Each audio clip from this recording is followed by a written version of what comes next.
Hello. আচ্ছা, তাহলে আজকে আমাদের হচ্ছে কেমিস্ট্রি ফার্স্ট পেপারের ৫ নাম্বার চ্যাপ্টারটা শুরু করতেছি। ৫ নাম্বার চ্যাপ্টারটার নাম কি? কর্মমুখী রসায়ন, তাই না? তো এই চ্যাপ্টার থেকে এমসিকিউ মেইনলি বেশি আসে। এমসিকিউ বেশি আসে, সিকিউ নরমালি আসে না। কিন্তু আমাদের যেহেতু তোদের প্রি টেস্টের সিলেবাসে দিয়ে দিছে যে শুধু ২ টা চ্যাপ্টার। একটা হচ্ছে কি রাসায়নিক পরিবর্তন, আরেকটা হচ্ছে কর্মমুখী রসায়ন। তো যেহেতু ২ টা চ্যাপ্টার দিছে, ৫ টা সৃজনশীল আনসার করতে হবে। তো ৫ টা সৃজনশীল আনসার করতে গেলে কি এটা তো পড়া লাগবেই। হ্যাঁ, কিন্তু ওভারঅল যদি সব চ্যাপ্টার নিয়ে আমরা পড়ি, সব চ্যাপ্টার পড়ি, কেমিস্ট্রি ফার্স্ট পেপারের গুণগত রসায়ন, মূলের পর্যাবৃত্ত ধর্ম, তারপর রাসায়নিক পরিবর্তন, তারপর কর্মমুখী রসায়ন, তারপর ল্যাবরেটরি নিরাপদ, এই সব চ্যাপ্টার যদি মিলাই করতে যাই তখন এখান থেকে সিকিউ কম আসে। হ্যাঁ, তবে এখান থেকে প্রচুর পরিমাণে এমসিকিউ আসে। হ্যাঁ, মেডিকেল অ্যাডমিশন আরো বেশি আসে, এই চ্যাপ্টার থেকে এমসিকিউ বেশি আসে। তাহলে আমরা চ্যাপ্টারটা এখন শুরু করতেছি। আচ্ছা, প্রথম কথা হচ্ছে আমি বইতে লাইনগুলো দাগা রাখছি। শুধু দাগানো লাইনগুলো আমি বুঝিয়ে দিব।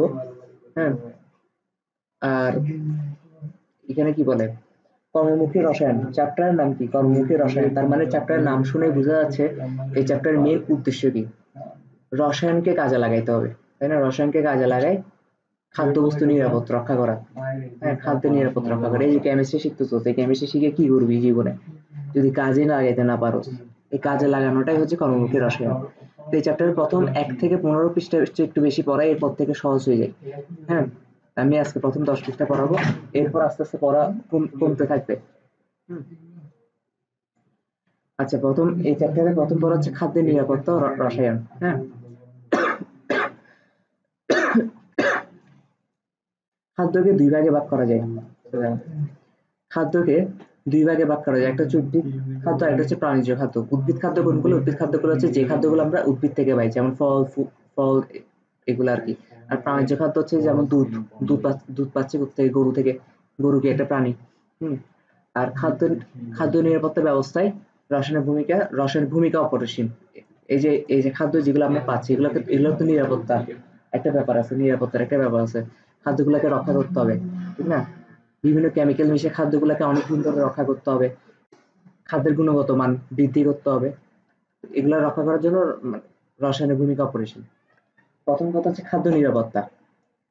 খাদ্য নিরাপত্তা বলতে খাদ্যবস্তুর উৎপাদন, প্রক্রিয়াজাতকরণ ও সংরক্ষণের দিক নির্দেশনা সংক্রান্ত বিজ্ঞানসম্মত নীতিমালাকে বোঝায়।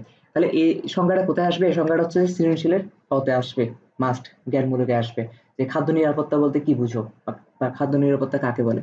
তাহলে কি বলতেছে? খাদ্য নিরাপত্তা বলতে বোঝাচ্ছে খাদ্যবস্তুর উৎপাদন। এই যে একটা খাদ্যবস্তু উৎপাদন হচ্ছে, উৎপাদন হওয়ার পর এটাকে আবার প্রক্রিয়াজাতকরণ ও সংরক্ষণ। উৎপাদন হওয়ার পর এটাকে তো আমরা সংরক্ষণ করতে হবে, ঠিক না? যেমন গরু থেকে দুধ বাইর করার পর কি এটা আমরা সাথে সাথে খেয়ে ফেলি নাকি? এটা প্যাকেটে রেখে আমরা সংরক্ষণ করি বাজারে বিক্রি করার জন্য। তো সংরক্ষণ, এই যে উৎপাদন থেকে শুরু করে প্রক্রিয়াজাতকরণ, এরপর সংরক্ষণ, সব খাদ্য তার উৎপাদন হবে না। কিছু খাদ্য আমাদের নিজের প্রক্রিয়া করে উৎপাদন করতে হবে, এটাকে বলে প্রক্রিয়াজাতকরণ। হ্যাঁ, ও সংরক্ষণের দিক নির্দেশনা সংক্রান্ত বিজ্ঞানসম্মত নীতিমালাকে বোঝাচ্ছে। হুম, ওকে। উৎপাদন থেকে শুরু করে, তার মানে শর্টকাট কথায় সহজ বাংলা ভাষায় যদি বলি, উৎপাদন থেকে শুরু করে খাদ্য গ্রহণ পর্যন্ত বিভিন্ন পর্যায়ে খাদ্যকে জীবাণু ও দূষণমুক্ত রাখা বা স্বাস্থ্যহানির বিভিন্ন কারণগুলো থেকে মুক্ত রাখার বিষয় হলো খাদ্য নিরাপত্তা। তো সংজ্ঞা যেটা পছন্দ হয় সেটা লিখবে। আমার মনে হয় সেকেন্ড সংজ্ঞাটা হচ্ছে যে কি সহজ, সহজ বাংলায় লেখা আছে, এটা তো বুঝে যাওয়ার কিছু নেই। হুম। সব খাদ্যের জন্য উদ্ভিদের উপর প্রত্যক্ষ বা সব খাদ্যের জন্য উদ্ভিদের উপর প্রত্যক্ষ বা পরোক্ষভাবে নির্ভরশীল আমরা। আমরা বেশিরভাগ খাদ্যই উদ্ভিদ বা মানে উদ্ভিদের উপর প্রত্যক্ষ বা পরোক্ষভাবে নির্ভরশীল বেশিরভাগ খাদ্যের জন্য। তার মানে উদ্ভিদ থেকে বেশিরভাগ খাদ্য আমাদের আসতে পাচ্ছি, ঠিক না? উদ্ভিদ থেকে বিভিন্নভাবে খাদ্য আমরা পাচ্ছি। তো যেমন শাকসবজি, ফল, এগুলো আর কি। এখন কথা হচ্ছে তার মানে কি উদ্ভিদকে রক্ষা করাটা আমাদের একটা দায়িত্ব। হ্যাঁ, বা উদ্ভিদ যেন সঠিক পরিমাণে খাদ্য উৎপাদন করতে পারে এটাও ব্যবস্থা করে দেওয়াটা আমাদের দায়িত্ব। তো তার মানে কি উদ্ভিদ যেন সঠিকভাবে খাদ্য উৎপাদন করতে পারে, তার মানে উদ্ভিদ নিজেরও তো পুষ্টির দরকার, তাই না? তার মানে এগুলো করার জন্য আমাদের কি করতে হবে? উদ্ভিদে মাটি, পানি এবং বায়ু উপাদান ব্যবহার করে খাদ্যের উৎপাদন করে থাকে। এদের যেকোনো একটি দূষণের শিকার হলে উৎপাদিত খাদ্য দূষিত হতে পারে এবং উৎপাদন হ্রাস পাবে। তার মানে কি মাটি, পানি, বায়ু এগুলার সেফটি দেওয়ার দায়িত্ব কার? আমাদের। হ্যাঁ, তাছাড়া উৎপাদিত খাদ্য যথা নিয়মে সংরক্ষণ না করলেও খাদ্য নষ্ট হতে পারে। জমিতে অধিক শস্য উৎপাদনের জন্য বিভিন্ন ধরনের রাসায়নিক সার ও কীটনাশক ব্যবহার করা হচ্ছে। এতে জমির উর্বরতা ক্রমে হ্রাস পাচ্ছে। তার মানে কি, জমির জমিতে যেন আমরা বেশি পরিমাণ শস্য উৎপাদন করতে পারি, এই বেশি পরিমাণ শস্য উৎপাদন করতে গিয়ে আবার আমরা এমন কেমিক্যাল ইউজ করতেছি বা কীটনাশক ইউজ করতেছি যেটা জমির উর্বরতা নষ্ট করে দিচ্ছে। আর জমির উর্বরতা নষ্ট করে দিলে উদ্ভিদ তো ঠিক মতন পুষ্টি পাবে না। আর উদ্ভিদ যদি ঠিক মতন পুষ্টি না পায় তাহলে আমাদের উদ্ভিদ থেকে যে খাদ্য উৎপন্ন হবে ওটা তো ঠিক মতন পুষ্টিসম্মত হবে না, তাই না? তার মানে কি, এই যে আমাদের যে রসায়নের আইডিয়া কম, আমাদের রসায়নের ধারণা কম, এই রসায়নের ভুল ইউজ করার কারণে আমরা অনেক ক্ষতির সম্মুখীন হচ্ছি। তো খাদ্য নিরাপত্তায় ৩টি বিষয় নিশ্চিত করতে হয়। খাদ্য নিরাপত্তায় কয়টি বিষয় নিশ্চিত করতে হয়? ৩টি বিষয়। এই খাদ্য নিরাপত্তায় কয়টি বিষয় নিশ্চিত করতে হয় এবং এগুলো কি কি, এগুলোর ব্যাখ্যা লেখো, এগুলো সৃজনশীলে আসবে। তাহলে ৩টি বিষয় কি কি খাদ্য নিরাপত্তা ব্যবস্থায়? প্রথম কথা হচ্ছে খাদ্যের পর্যাপ্ততা। খাদ্যের পর্যাপ্ততা বলতে কি বোঝাচ্ছে? খাদ্যের পর্যাপ্ততা বলতে বোঝাচ্ছে ঠিক পরিমাণে খাদ্য উৎপাদন হচ্ছে কিনা, ঠিক না? জনসংখ্যা অনুসারে মানুষ ধরো ২০ জন, খাদ্য উৎপন্ন হয়েছে পাঁচটা, তাহলে কি এটা মানুষের জন্য হয়েছে? এটাকে খাদ্যের পর্যাপ্ততা হয়েছে? হয় নাই, ঠিক না? তো মানুষের মানে কি বলে, জনসংখ্যার উপর ভিত্তি করে খাদ্য যেন ওই পরিমাণে উৎপাদন করতে পারে, এটা হচ্ছে খাদ্যের পর্যাপ্ততা। তার মানে নিরাপত্তা প্রথম হচ্ছে এটা। তারপর হচ্ছে খাদ্যের সহজলভ্যতা। সহজলভ্যতা মানে কি, খাদ্যটা যেন সহজে পাওয়া যায়, এটা আগেরটার মতনই। পর্যাপ্ততা যদি সঠিক পরিমাণে হয় তাহলে খাদ্যটা পেতেও সহজ হবে। তারপর হচ্ছে খাদ্যের সঠিক ব্যবহার। সঠিক ব্যবহার কি, এগুলো আমরা আস্তে আস্তে এখন করবো। প্রথম কথা হচ্ছে খাদ্যের পর্যাপ্ততা। আচ্ছা, সঠিক ব্যবহার। সঠিক ব্যবহার মানে কি? সঠিক ব্যবহার মানে হচ্ছে যে খাদ্যটাকে সঠিকভাবে ইউজ করতেছি কিনা। হ্যাঁ, একটা বয়স্ক মানুষ তো বেশি পরিমাণ চিনি খাইতে পারবে না, পারবে? তো সঠিকভাবে ব্যবহার করতে হবে খাদ্য, তাই না? তাহলে খাদ্যের পর্যাপ্ততা। উদ্ভিদ আমাদের সকল খাবার প্রত্যক্ষ পরোক্ষভাবে সরবরাহ করে থাকে। উদ্ভিদের সঠিকভাবে বেড়ে ওঠার জন্য দরকার উপযুক্ত পরিবেশ, যেমন উর্বর মাটি, পর্যাপ্ত পর্যাপ্ত বিশুদ্ধ পানি, আলো বাতাস ও রোগবালাই হতে রক্ষা করার জন্য দরকার পরিমিত উপযুক্ত কীটনাশক। হ্যাঁ, উদ্ভিদ কি করে? উদ্ভিদ নরমালি হচ্ছে সূর্যালোকের উপস্থিতিতে সালোক সংশ্লেষণ প্রক্রিয়ায় কার্বন ডাইঅক্সাইড ও কার্বন ডাইঅক্সাইড ও পানি ব্যবহার করে তাদের প্রশস্ত ক্লোরোফিলের সাহায্যে শর্করা উৎপন্ন করে। এই শর্করা এটি তো খাদ্য, তাই না? তার মানে উদ্ভিদ কিভাবে খাদ্য উৎপন্ন করে? সালোক সংশ্লেষণ প্রক্রিয়া। আর সালোক সংশ্লেষণ প্রক্রিয়ার বিক্রিয়াটা ছোটবেলা থেকে পড়ে আসতেছো ক্লাস 8-9 থেকে। তো এই বিক্রিয়াটা মুখস্থ রাখা জরুরি। ৬ মোল কার্বন ডাইঅক্সাইড ৬ মোল পানির সাথে বিক্রিয়া করে সূর্যালোকের উপস্থিতিতে আর ক্লোরোফিলের সাহায্যে কি উৎপন্ন করে? গ্লুকোজ। গ্লুকোজের সংকেত কি, এটা তো ছাড়া মুখস্থ রাখতে হয়, C6H12O6। হ্যাঁ, আর কি উৎপন্ন করে? ৬ মোল অক্সিজেন উৎপন্ন করে। ওকে, আচ্ছা। তাহলে আমরা বলতে পারি যে মাটির গুণাগুণ ঠিক না থাকলে পর্যাপ্ত মানসম্পন্ন ফসল উৎপাদন সম্ভব নয়। মাটির গুণাগুণই ঠিক নেই তাহলে উদ্ভিদ কি মানসম্পন্ন হবে নাকি?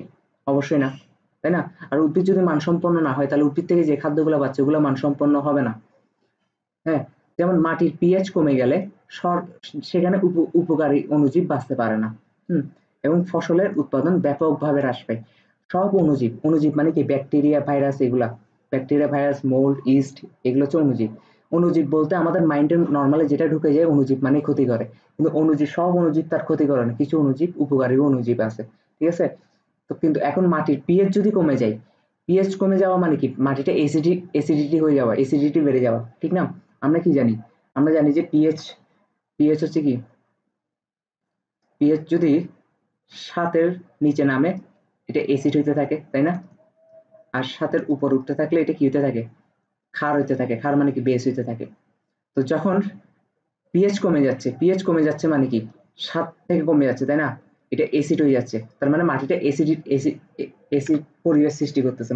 মাটির মধ্যে একটা অ্যাসিড পরিবেশ সৃষ্টি হচ্ছে। আর মাটির মধ্যে যদি অ্যাসিড পরিবেশ সৃষ্টি হয়, ওখানে কি অণুজীব বাঁচতে পারবে? অ্যাসিডে কি অণুজীব বাঁচতে পারে? কোনো অণুজীবই বাঁচতে পারে না, সেটা ক্ষতিকারক হোক আর উপকারী হোক। তাহলে উপকারী যে অণুজীবগুলো আছে, উপকারী যে ব্যাকটেরিয়া, ভাইরাস যেগুলো আছে, এগুলো কি হয়? উপকারী উপকারী অণুজীব ধ্বংস হয়ে যায়। আর উপকারী অণুজীব যদি ধ্বংস হয়ে যায় তাহলে কি উদ্ভিদের জন্য এটা ক্ষতিকর না? যে অণুজীবগুলা উদ্ভিদের সাহায্য করতেছিল, উদ্ভিদের বিভিন্ন শারীরিক প্রক্রিয়া সাহায্য করতেছিল, ওই অণুজীবগুলা ধ্বংস হয়ে যাচ্ছে। ওকে, এই যে জমি মাটির পিএইচ কমে গেলে সেখানে উপকারী অণুজীব বাঁচতে পারে না এবং ফসল উৎপাদন ব্যাপকভাবে হ্রাস পায়। এটা কেন হয়? এটার কারণ হচ্ছে যে মাটিতে এসিড পরিবেশ সৃষ্টি হওয়ার কারণ হচ্ছে যে জমিতে বারবার ফসল উৎপাদন করলে উদ্ভিদ অধিক হারে বিভিন্ন ক্ষারকীয় উপাদান ম্যাগনেসিয়াম এবং ক্যালসিয়াম প্রভৃতি গ্রহণ করে এবং শিল্প দূষণ ও এসিড বৃষ্টির কারণে মাটির পিএইচ কমে যায়। আচ্ছা, তাহলে মাটির পিএইচ কেন কমে যায়? মাটির পিএইচ কেন কমে? প্রথম কথা হচ্ছে যে মাটির পিএইচ এই কারণেই কমে, যদি আমরা একটা জমিতে, এটা ধর একটা জমি, এই জমির মধ্যে বারবার ফসল উৎপাদন করতেছি। এই বারবার ফসল উৎপাদন করলে কি হয়, মাটির মধ্যে যে ক্যালসিয়াম আর ম্যাগনেসিয়াম আছে, এই ক্যালসিয়াম আর ম্যাগনেসিয়াম গুলা কি ক্ষারকীয় না? আমরা কি জানি মৌলের পর্যাবৃত্ত ধর্মে কি পড়ে আসছি, গ্রুপ 1 আর গ্রুপ 2 মৌলগুলা কি ক্ষারকীয় মৌল, তাই না? মৃৎক্ষার মৌল মনে আছে? মৃৎক্ষার মানে কি মাটিতে থাকে যেগুলা, এই ক্ষারক, মৃৎক্ষার মাটিতে থাকে এমন ক্ষারকীয় উপাদান, তাই না? তো ক্ষারকীয় উপাদান যখন উদ্ভিদ শোষণ করে ফেলতেছে বারবার একই জমিতে কি ফসল চাষ করার জন্য ক্ষারকীয় উপাদানগুলো যখন উদ্ভিদ শোষণ করে ফেলতেছে, শোষণ করে ফেলার কারণে ক্ষারকীয় উপাদান কমে যাচ্ছে, তাই না? ক্ষারকীয় উপাদান কমে যাচ্ছে, আর ক্ষারকীয় উপাদান কমে যাওয়া মানে কি এসিড বেড়ে যাওয়া। ক্ষারকীয় উপাদান কমে যাচ্ছে মানে কি, ক্ষারকীয় যখন ছিল তখন পিএইচ কত 7 বেশি ছিল, এখন ক্ষারকীয় উপাদানগুলো কমে যাচ্ছে, তার মানে পিএইচ কি 7 থেকে কমতে থাকবে, আস্তে কমতে 7-এরও নিচে চলে যাবে, আর 7-এর নিচে চলে গেলে এটা মানে কি এসিড। হ্যাঁ, তখন এসিড বৃদ্ধি, মাটির মধ্যে এসিড বৃদ্ধি পাবে। কি বৃদ্ধি পাবে? মাটির মধ্যে হচ্ছে কি এসিড বৃদ্ধি পাবে।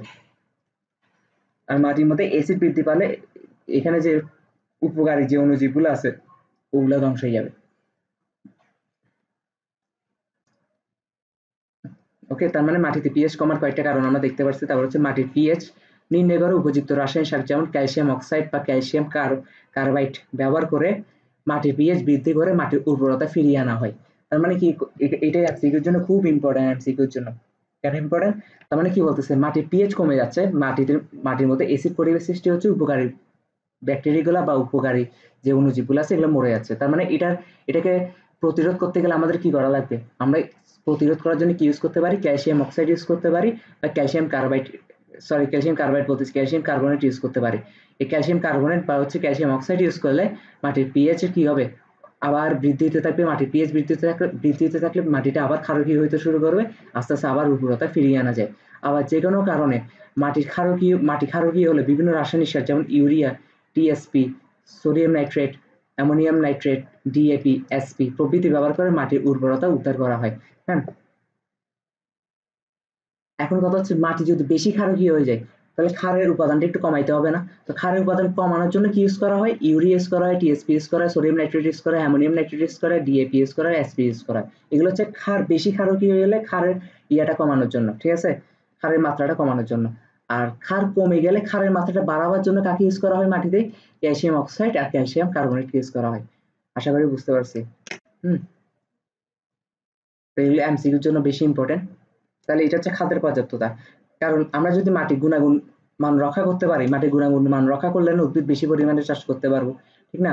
উদ্ভিদ বেশি পরিমাণে চাষ করতে পারলে বেশি পরিমাণে খাদ্য পাবো, আর বেশি পরিমাণে খাদ্য পেলে সেটা আলটিমেটলি আমাদের মানে সবার মধ্যে বিলাই দিতে পারবো। 20টা মানুষ থাকলে 20টা খাদ্য উৎপাদন করতে পারবো। ওকে, এবার হচ্ছে খাদ্যের সহজলভ্যতা। একটি দেশের সব জায়গায় সব রকম খাদ্য উৎপন্ন হয় না। ওকে, বিভিন্ন মৌসুমে বিভিন্ন শস্য, ফল, শাকসবজি উৎপন্ন হয়। যেমন কাঁঠাল শুধু গ্রীষ্মকালে পাওয়া যায়, বর্ষাকালে কি পাওয়া যায়? যেমন আমও শুধু কোথায় পাওয়া যায়? গ্রীষ্মকালে পাওয়া যায়। হ্যাঁ, তারপর হচ্ছে যে কি আলু সবসময় পাওয়া যায়। হ্যাঁ, তারপর কিছু শীতকালীন ফল ফুল এগুলো আছে, শীতকালীন শাকসবজি আছে, যেমন ফুলকপি শুধু শীতকালে পাওয়া যায়। তো এগুলো আমাদের এমন ভাবে করতে হবে, খাদ্যের সহজলভ্যতা বলতে বোঝাচ্ছে যেন আমরা একটা খাদ্য সব মৌসুমে পাইতে পারি। হ্যাঁ, হয়তো টেস্টটা ওইরকম হবে না, যেমন শীতকালে ফুলকপির টেস্ট যেরকম সেরকম হবে না, কিন্তু যেন সবসময় পাই, ফুলকপিটা যেন সবসময় পাই। হ্যাঁ, এই ব্যবস্থা করাটাই হচ্ছে খাদ্যের সহজলভ্যতা, মানে খাদ্য সবসময় পাচ্ছি। হুম, এছাড়া মাছ, মাংস, দুধ ও ডিমের ইয়াগুলো কি বলে, আচ্ছা এটা তো লাগবে না। এদেরকে যথা নিয়মে সংগ্রহ, তাহলে আচ্ছা যেমন ফুলকপি শুধু শীতকালে পাওয়া যাচ্ছে, এখন ফুলকপিকে তার মানে কি করতে হবে? যথা নিয়মে সংগ্রহ করতে হবে, সংরক্ষণ করতে হবে এবং বাজারজাত করতে পারলে খাদ্যের সহজলভ্যতা নিশ্চিত হয়।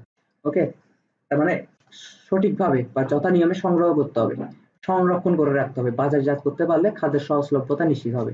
যেমন কি বর্ষাকালে প্রচুর মাছ এবং বিভিন্ন মৌসুমে বিভিন্ন ফল ও সবজি উৎপন্ন হয়, কিন্তু এগুলো সারা বছর সবার প্রয়োজন হয়, তাই না? মাছ আমরা সারা বছর খাচ্ছি, কিন্তু মাছ সবচেয়ে বেশি উৎপন্ন হচ্ছে কখন? বর্ষাকালে। তখন বর্ষাকালে যে মাছটা উৎপন্ন হচ্ছে, হ্যাঁ, বর্ষাকালে যে মাছগুলো উৎপন্ন হচ্ছে ওগুলাকে তো সংরক্ষণ করে রাখতে হবে, কারণ নাইলে সারা বছর মাছ সাপ্লাই করবে কেমনে পাবলিকের কাছে, তাই না? এগুলো পচনশীল হলেও খাদ্যের সংরক্ষণ দিয়ে যথানিয়মে এদের সংরক্ষণ করা যায়। মানে কি, মাছ বর্ষাকালে উৎপন্ন হচ্ছে এবং এরা তো একটা সময় গিয়ে নষ্ট হয়ে যাবে, তাই না? এখন এদেরকে নষ্ট যেন নষ্ট না হয় বিভিন্ন সংরক্ষণ দিয়ে, সংরক্ষক দিয়ে সংরক্ষণ করা হয়, যেমন প্রিজারভেটিভস। আমরা একটু পরেই করবো প্রিজারভেটিভস দিয়ে কিভাবে মাছটা সংরক্ষণ করা হয়, মাছ মাংস এগুলো সংরক্ষণ করা হয়। ওকে, মাছ মাংস শাকসবজি ফল সংরক্ষণে ব্যবহার করা হচ্ছে, কিন্তু আমাদের রসায়নের সঠিক পরিমাণ ধারণা না থাকার কারণে, আইডিয়া না থাকার কারণে আমরা কেমিস্ট্রি রসায়নকে ভুলভাবে ইউজ করতেছি। ভুলভাবে ইউজ করতেছি কেমন? আমরা বেশিরভাগ কি করি, মাছ মাংস শাক সবজি ফল সংরক্ষণে ব্যবহার করতেছি বিষাক্ত ফরমালিন ইউজ করতেছি। বিষাক্ত ফরমালিনের কেমিক্যাল সংকেতটা কি? মিথানেলের, মিথানল না কিন্তু মিথানেল, মিথানেলের 30 থেকে 40% জলীয় দ্রবণকে হচ্ছে যে ফরমালিন বলতেছি।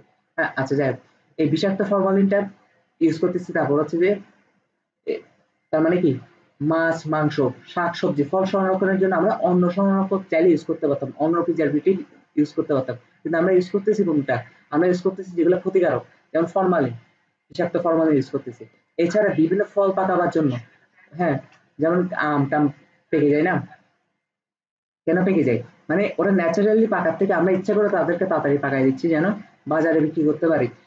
বিভিন্নভাবে পাকাবার জন্য কি ইউজ করা হচ্ছে? ক্যালসিয়াম কার্বাইড ইউজ করা হচ্ছে আর কপার সালফেট ইউজ করা হচ্ছে, হ্যাঁ, যা অগ্রহণযোগ্য। এগুলা খাইলে মানুষের ক্ষতি হবে, ক্যালসিয়াম কার্বাইড। কারণ এই 2 লাইন থেকে এমসিকিউ অনেক ইম্পর্টেন্ট। হ্যাঁ, এমসিকিউতে কি প্রশ্ন আসতে পারে? ফল পাকাতে নিচের কোনটি ইউজ করা হচ্ছে? ক্যালসিয়াম কার্বাইড ইউজ করা হচ্ছে আর কপার সালফেট ইউজ করা হচ্ছে, বুঝতে পারছি? ওকে, তাই খাদ্য সংরক্ষণে দক্ষ রাসায়নিকবিদ গড়ে তুলতে হবে, সেই সাথে জনসচেতনা ও আইন প্রয়োগ করতে হবে, তাইলেই মানুষের খাদ্য নিরাপত্তা নিশ্চিত হবে। ওকে, এবার হচ্ছে কি খাদ্যের সঠিক ব্যবহার। খাদ্যের সঠিক ব্যবহার দ্বারা পানি খেয়ে নিই।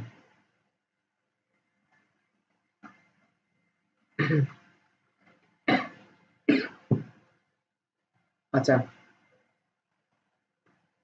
খাদ্যের সঠিক ব্যবহার বলতে কি বোঝাচ্ছে? খাদ্যের সঠিক ব্যবহার যেসব বিষয়ের উপর নির্ভরশীল, সঠিক নিয়মে খাবার তৈরি করা বা রান্না করা। হ্যাঁ, খাবারের মধ্যে লবণ বেশি দিয়ে দিলে এটা অবশ্যই ক্ষতিকর, তাই না? তারপর হচ্ছে কি, বিশুদ্ধ পানি সরবরাহ করা। আমরা জানি সব খাবারে পানি ইউজ করা হয়, সব খাবারে। এমন কোনো খাবার রান্না করার সময় পানি ইউজ করা হয় না, এটা খুবই কম। শুধু মাছ ভাজি ভাজি জাতীয় খাদ্যে কি পানি ইউজ করা হয়নি, কিন্তু বেশিরভাগ রান্না বান্নায় কি পানি ইউজ করা হচ্ছে। ওই যে পানিটা ইউজ করা হচ্ছে এটা যেন বিশুদ্ধ পানি হয়। হ্যাঁ, খাদ্যকে শক্তি ও পুষ্টিতে রূপান্তরের শারীরিক সক্ষমতা। তারপর হচ্ছে পরিমিত সুষম খাদ্য গ্রহণ করা। আচ্ছা, এখানে সঠিকভাবে রান্না করা বলতে কি বোঝাচ্ছে? খাবারের রান্না করার সময় তাপমাত্রা কতটুকু থাকবে? বেশি বেশি পুড়ে ফেললে তো সমস্যা, তাই না? মসলা কতটুকু দিব? খাদ্য বেশি মসলা দিয়ে ফেললে, বেশি মরিচের গুঁড়া দিয়ে ফেললে কি হয়ে যায়? গ্যাস্ট্রিক হয়, তাই না? তো অনেকভাবে ক্ষতিকর ক্ষতি হইতে পারে। এগুলো আমাদের খেয়াল রাখতে হবে। তাপমাত্রা কতটুকু ছিল রান্না করার সময়। তারপর হচ্ছে মসলা, খাদ্য সংরক্ষক প্রভৃতি যথানিয়মে প্রয়োগ করতে হবে। খাদ্য সংরক্ষক কি মানে প্রিজারভেটিভস কি, এগুলো আমি একটু পরে ডিটেলসে আসবো। হ্যাঁ, অন্যথায় খাবার থেকে পুষ্টি কমে যাবে। বিশুদ্ধ পানি সরবরাহ। পানি বিশুদ্ধ না হলে পানির মাধ্যমে বিভিন্ন জীবাণু আমাদের দেহে প্রবেশ করবে। আর বিভিন্ন জীবাণু প্রবেশ করলে আমাদের মধ্যে কি হতে পারে? কলেরা হইতে পারে, টাইফয়েড হইতে পারে, আমাশয় হইতে পারে। তবে যে খাদ্যকে শক্তি ও পুষ্টি, এই ২ টা পয়েন্ট হচ্ছে নিজে, নিজে করে ফেলি। এখানে বুঝাবার কিছু নাই। এগুলো বাংলা পড়া। হুম। এই যে নিরাপত্তার যে ৩ টা ব্যবস্থা, এই যে নিরাপত্তার কি ৩ টা ব্যবস্থা। একটা হচ্ছে খাদ্যের পর্যাপ্ততা, খাদ্যের সহজলভ্যতা আর খাদ্যের সঠিক ব্যবহার। হ্যাঁ, এগুলো কি সৃজনশীলও আসবে, এমসিকিউতে আসবে। এমসিকিউতে যে লাইনগুলো আমি স্পেসিফিক ভাবে বলে দিচ্ছি ওগুলো এমসিকিউর জন্য বেশি ইম্পর্টেন্ট। আচ্ছা, পারলে যদি সৃজনশীল আসে এই ৪টাই কেটে চেষ্টা করবি। এতক্ষণ যা বলছি তাই। এতক্ষণ যা বলছি এগুলো হচ্ছে ৪ আকারে লেখা আছে। এই ৪টা যদি এগিয়ে দিতে পারো তাহলে ফুল নাম্বার দিয়ে দিবে। হুম। এবার হচ্ছে কি খাদ্যের নিরাপত্তা রসায়নের গুরুত্ব। খাদ্যের নিরাপত্তা রসায়নের গুরুত্ব। আচ্ছা, এখান থেকে যা পড়াবো এগুলো হচ্ছে সব এমসিকিউর জন্য বেশি বেশি ইম্পর্টেন্ট, এমসিকিউর জন্য। মানে এর কোনো বিকল্পই নেই। হুম। খাদ্যবস্তুর পচন রোধে বা ব্যাকটেরিয়া জনিত কি বলে সংক্রমণ ঠেকাতে পচনশীল। আচ্ছা, আমাদের খাদ্য পচে যায় কেন? কারণ খাদ্যের মধ্যে ব্যাকটেরিয়া আক্রমণ করে। কিছুক্ষণ একদিন দুদিন রেখে দিলে ব্যাকটেরিয়া আক্রমণ করে, আর ব্যাকটেরিয়া আক্রমণ করলে খাদ্যটা নষ্ট হয়ে যায়। তার মানে ব্যাকটেরিয়া যেন আক্রমণ করতে না পারে। হ্যাঁ, আচ্ছা, এখানে একটা কনফিউশন সৃষ্টি হতে পারে। একটু আগে আমি কি বলছি যে অ্যাসিড কম হলে উপকারী ব্যাকটেরিয়া গুলো মরে যায়। এটা কার জন্য বলছি? এটা উদ্ভিদের জন্য বলছি, উদ্ভিদের মাটির জন্য বলছি। এখন আমরা বলতেছি কি? এখন আমরা বলতেছি ডাইরেক্ট খাদ্য। ডাইরেক্ট খাদ্য বলতে কি? দুধ, পেঁয়াজ, পেঁয়াজ বলতেছি, দুধ, মাছ, মাংস, শাক, সবজি, এগুলা ডাইরেক্ট খাদ্য। তো ডাইরেক্ট খাদ্যের ক্ষেত্রে কি হয়? ডাইরেক্ট খাদ্যের ক্ষেত্রে আমরা যদি একটা কাজ করতে, ডাইরেক্ট খাদ্যের ক্ষেত্রে নর্মালি উপকারী ব্যাকটেরিয়া থাকে না। খাদ্যের মধ্যে নর্মালি উপকারী ব্যাকটেরিয়া থাকে না। তার মানে পচার সম্ভাবনা কি? পচার সম্ভাবনা হচ্ছে যখন খাদ্যের মধ্যে ব্যাকটেরিয়া আক্রমণ করবে, তাই না? যখন খাদ্যের মধ্যে ব্যাকটেরিয়া আক্রমণ করবে। ধর এটা একটা খাদ্য, এটা একটা কি খাদ্য। এই খাদ্য একদিন পর কি হয়েছে? একদিন পর ধর এখানে ব্যাকটেরিয়া জন্মাইছে, এই জায়গাগুলোতে ব্যাকটেরিয়া জন্মাইছে, এগুলো হচ্ছে ব্যাকটেরিয়া। একদিন পর এখানে ব্যাকটেরিয়া জন্মাইছে। তার মানে এখানে যেন ব্যাকটেরিয়া না জন্মায়, এটা তো আমাদের কাজ, তাই না? ব্যাকটেরিয়া জন্মাইলে তো খাদ্যটা নষ্ট করে দেবে। তার মানে আমরা কি করতে পারি? আমরা কি জানি? আমরা যদি পিএইচ কমাই দিই, খাদ্যের পিএইচটা কোনোভাবে কমাই দিতে পারি। খাদ্যের পিএইচ কমে গেলে খাদ্যের মধ্যে অ্যাসিডিক পরিবেশ সৃষ্টি হবে, ঠিক না? অ্যাসিডিক পরিবেশ সৃষ্টি হবে। আর অ্যাসিডিক পরিবেশ সৃষ্টি হলে ব্যাকটেরিয়া কি বাঁচতে পারবে? ব্যাকটেরিয়া কি হবে? বাঁচতে পারবে না। আর ব্যাকটেরিয়া বাঁচতে না পারলে খাদ্যটা সেফ থাকবে। তার মানে আমরা কি করতে হবে? আমাদের আলটিমেট টার্গেট হচ্ছে খাদ্যের মধ্যে পিএইচটা কমাই দেওয়া, পিএইচটা কমাই দেওয়া। কারণ খাদ্যের মধ্যে এমনি উপকারী ব্যাকটেরিয়া থাকে না। উপকারী ব্যাকটেরিয়া যদি নাই থাকে তো পিএইচটা কমাই দিয়ে আমরা ক্ষতিকারক ব্যাকটেরিয়াগুলোকে ধ্বংস করে ফেলতে পারি। এটা হচ্ছে আমাদের আলটিমেট টার্গেট। এখন এই আলটিমেট টার্গেটটা ফিল আপ করার জন্য আমরা বিভিন্ন কেমিক্যাল ইউজ করি। এই কেমিক্যালের নামগুলাই হচ্ছে আমাদের কি মুখস্থ রাখা লাগবে।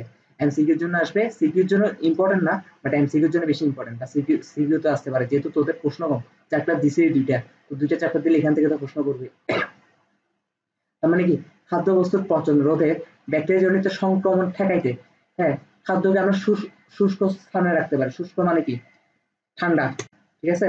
শুষ্ক স্থানে রাখতে পারি, এটা একটা উপায়। বা আরেকটা উপায় করতে পারি, ধর তোর বাসার মধ্যে ফ্রিজ নাই, শুষ্ক স্থানে রাখা মানে কি ফ্রিজের মধ্যে রাখে দিলে হইতো। কিন্তু ধর তোর বাসার মধ্যে ফ্রিজ নাই, এবং ফ্রিজ না থাকলে কি করবি? হ্যাঁ, তুই ধর গরিব, এবং ফ্রিজ না থাকলে কি করতে হবে? তখন শীতলীকরণের জন্য রেফ্রিজারেন্ট হিসেবে আমরা বিভিন্ন কেমিক্যাল ইউজ করতে পারি, যে কেমিক্যালগুলো ফ্রিজের মতন কাজ করে। যেমন কি অ্যামোনিয়া ইউজ করতে পারি, হাইড্রোক্লোরোফ্লুরোকার্বন ইউজ করতে পারি, পেন্টাফ্লুরো ইথেন ইউজ করতে পারি। এই যে কেমিক্যালের নামগুলো, তার মানে এমসিকিউতে আসবে নিচের কোনটি খাদ্যবস্তু কি শীতলীকরণের জন্য ব্যবহার করা হয়? খাদ্যবস্তুকে শীতলীকরণের জন্য ব্যবহার করা হয়। অ্যামোনিয়া থাকবে, হাইড্রোক্লোরোফ্লুরোকার্বন থাকবে, আর কি থাকবে? পেন্টাফ্লুরো ইথেন থাকবে, ঠিক আছে? হাইড্রোক্লোরোফ্লুরো ইথেন আর পেন্টাফ্লুরো ইথেন আর অ্যামোনিয়া, ওকে। আর খাদ্যবস্তু লিপিডের অক্সিডেশন। আচ্ছা, খাদ্যবস্তুতে তার মানে কি আরেক এখন হতে পারে খাদ্যবস্তু আরেকভাবে নষ্ট হয় ব্যাকটেরিয়া জন্মানো ছাড়াও। একটু পরে আমি এখানে যে স্টেপটা দেখাইছি, একটু পরে সব স্টেপ এগুলাই আসবে। এই যে এই স্টেপটাই আসবে, যে ব্যাকটেরিয়া জন্মানোটা প্রতিহত করা, এই স্টেপ গুলাই আসবে, ঠিক আছে? তবে এখন যে স্টেপটা আসছে, এখন সে খাদ্যবস্তু আরেকভাবে নষ্ট হতে পারে। খাদ্যবস্তু কি হতে পারে? আরেকভাবে নষ্ট হতে পারে। এটা তো খাদ্যবস্তু, হ্যাঁ। এখন খাদ্যের মধ্যে তো অক্সিজেন থাকে, তাই না? অক্সিজেন থাকে খাদ্যের মধ্যে, কি থাকে? অক্সিজেন থাকে। অক্সিজেন থাকাটা সমস্যাজনক না, কিন্তু খাদ্যের মধ্যে ধর এটা তেল জাতীয় খাদ্য বা চর্বিযুক্ত খাদ্য, যেমন মাছ, মাংস, এগুলো আর কি তেল জাতীয় খাদ্য। তো তেল জাতীয় খাদ্য মানে কি? এখানে লিপিড আছে। লিপিড মানে কি? তেল বা চর্বি, ঠিক আছে? তাহলে এখানে লিপিড আছে, খাদ্যের মধ্যে লিপিড আছে। এখন খাদ্য বস্তুর অক্সিডেশন বা জারণ বলতে কি বোঝাচ্ছে? এই লিপিড আর অক্সিজেন কি হয়ে যাবে? বিক্রিয়া করে ফেলবে, কোনো না কোনো কারণে বিক্রিয়া করে ফেলবে। আর বিক্রিয়া করে ফেললে তখন কি উৎপন্ন করবে? তখন হচ্ছে যে এই বিক্রিয়ার ফলে লিপিড কি হয়ে যাবে? লিপিডটা ভেঙে যাবে। আর লিপিড যদি ভেঙে যায়, লিপিড থেকে যে ফ্যাটি অ্যাসিড ভেঙে যাবে, আর ফলে কি উৎপন্ন হবে? লিপিড ভেঙে গেলে কি উৎপন্ন হয়? লিপিড যেহেতু তেল বা চর্বি, হ্যাঁ, লিপিড ভেঙে গেলে ফ্যাটি অ্যাসিড আর গ্লিসারল উৎপন্ন হবে, মুক্ত ফ্যাটি অ্যাসিড, হ্যাঁ। আর কি উৎপন্ন হবে? গ্লিসারল উৎপন্ন হবে। মুক্ত ফ্যাটি অ্যাসিড আর গ্লিসারল উৎপন্ন হবে। আর মুক্ত ফ্যাটি অ্যাসিড আর গ্লিসারল উৎপন্ন, এগুলো হচ্ছে কি? এগুলো হচ্ছে আমাদের জন্য ক্ষতিকারক, বুঝতে পারছি? তার মানে খাদ্য বস্তুর অক্সিডেশন বলতে কি বোঝাচ্ছে, বা জারণ বলতে কি বোঝাচ্ছে? অক্সিডেশন মানে কি? অক্সিজেন অ্যাড হওয়া, অক্সিজেন যুক্ত হওয়া। কার সাথে যুক্ত হচ্ছে? লিপিডের সাথে। হ্যাঁ, আর জারণ মানে কি? জারণ মানে অক্সিডেশন। ঠিক আছে? ওকে। এই অক্সিডেশন যেন না হয়, খাদ্যবস্তুর ভিতর যেন অক্সিডেশন না হয়, তখন আমাদের যে কেমিক্যাল গুলো ইউজ করা লাগে এগুলো হচ্ছে BHA, PSP, সালফাইড বা সালফার ডাইঅক্সাইড, এগুলো ইউজ করা হয়। BHA কি? Butylated hydroxy anisole. BST কি? Butylated hydroxy toluene. ওকে। আর সালফাইড তো সালফাইড, আর সালফার ডাইঅক্সাইড, সালফার ডাইঅক্সাইডের সঙ্গে তো সবাই জানো SO2। ওকে। এবার হচ্ছে যে অ্যান্টিমাইক্রোবায়োট। অ্যান্টিমাইক্রোবায়োট হিসেবে কিছু কেমিক্যাল ইউজ করা হয়। অ্যান্টিমাইক্রোবায়োট মানে কি? নাম শুনে বোঝা যাচ্ছে। মাইক্রোবায়োট, প্রথম কথা হচ্ছে মাইক্রোবায়োট মানে কি? মাইক্রোবায়োট ওয়ার্ডটা আসছে মাইক্রোব থেকে। মাইক্রোবায়োট ওয়ার্ডটা কোথেকে আসছে? এই যে কি বলে মাইক্রোবায়োট, এই ওয়ার্ডটা কোথেকে আসে? এই ওয়ার্ডটা আসে মাইক্রোবস থেকে। কোথেকে আসে? মাইক্রোবস থেকে। মাইক্রোবস মানে কি? মাইক্রোবস মানে হচ্ছে অণুজীব। হ্যাঁ, অণুজীব বলতে আমরা কি বুঝি? অণুজীব বলতে বুঝি আমরা ব্যাকটেরিয়া, হুম, ব্যাকটেরিয়া, ভাইরাস ইত্যাদি। ঠিক আছে? ব্যাকটেরিয়া, ভাইরাস ইত্যাদি। তাহলে অ্যান্টিমাইক্রোবায়োটিক মানে কি? এখন যদি আমরা মাইক্রোবায়োটের আগে আমরা অ্যান্টি লাগাই দিই। হ্যাঁ, অ্যান্টি, মাইক্রোবায়োট। অ্যান্টি মানে উল্টা, মানে মাইক্রোবসের বিপক্ষে যে যে কেমিক্যাল গুলো কাজ করবে এগুলাকে বলা হচ্ছে অ্যান্টি মাইক্রোবায়োট। মাইক্রোবসের বিপক্ষে খাবার নর্মাল নষ্ট হয়, ব্যাকটেরিয়া, ভাইরাস ইত্যাদির কারণে খাবারগুলো নষ্ট হয়। এখন ওদের বিরুদ্ধে যে কেমিক্যাল কাজ করে এদেরকে বলা হয় অ্যান্টি মাইক্রোবায়োট। হ্যাঁ, অ্যান্টি মাইক্রোবায়োট গুলো নর্মালি কি করে? অ্যান্টি মাইক্রোবায়োট গুলো হচ্ছে নর্মালি খাদ্যের মধ্যে নর্মালি যে খাদ্য আছে খাদ্যের মধ্যে পিএইচটা কমাই দেয়।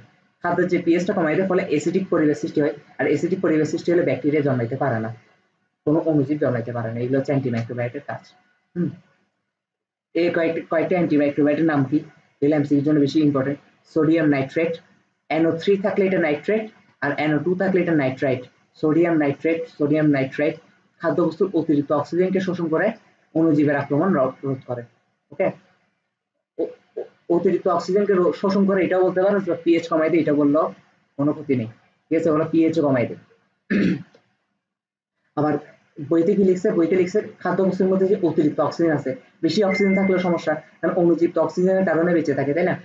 আর অ্যান্টিমাইক্রোবায়োট গুলো কি করে খাদ্যবস্তুর মধ্যে যে অক্সিজেন থাকে ওই অক্সিজেন গুলো শোষণ করে ফেলে। আর অক্সিজেন গুলো যখন শোষিত হয়ে যায় তখন খাদ্যবস্তুর মধ্যে অক্সিজেনের অভাব দেখা যায়। আর অক্সিজেনের অভাবে ওই মাইক্রো অণুজীব গুলা কি বাঁচতে পারে না। ব্যাকটেরিয়া, ভাইরাস যেগুলো আছে, ছত্রাক, মোল্ড, ইস্ট, এগুলো যেগুলো আছে এগুলো কি বাঁচতে পারে না। তারপর হচ্ছে জিলাটিন, এগার, মেজ।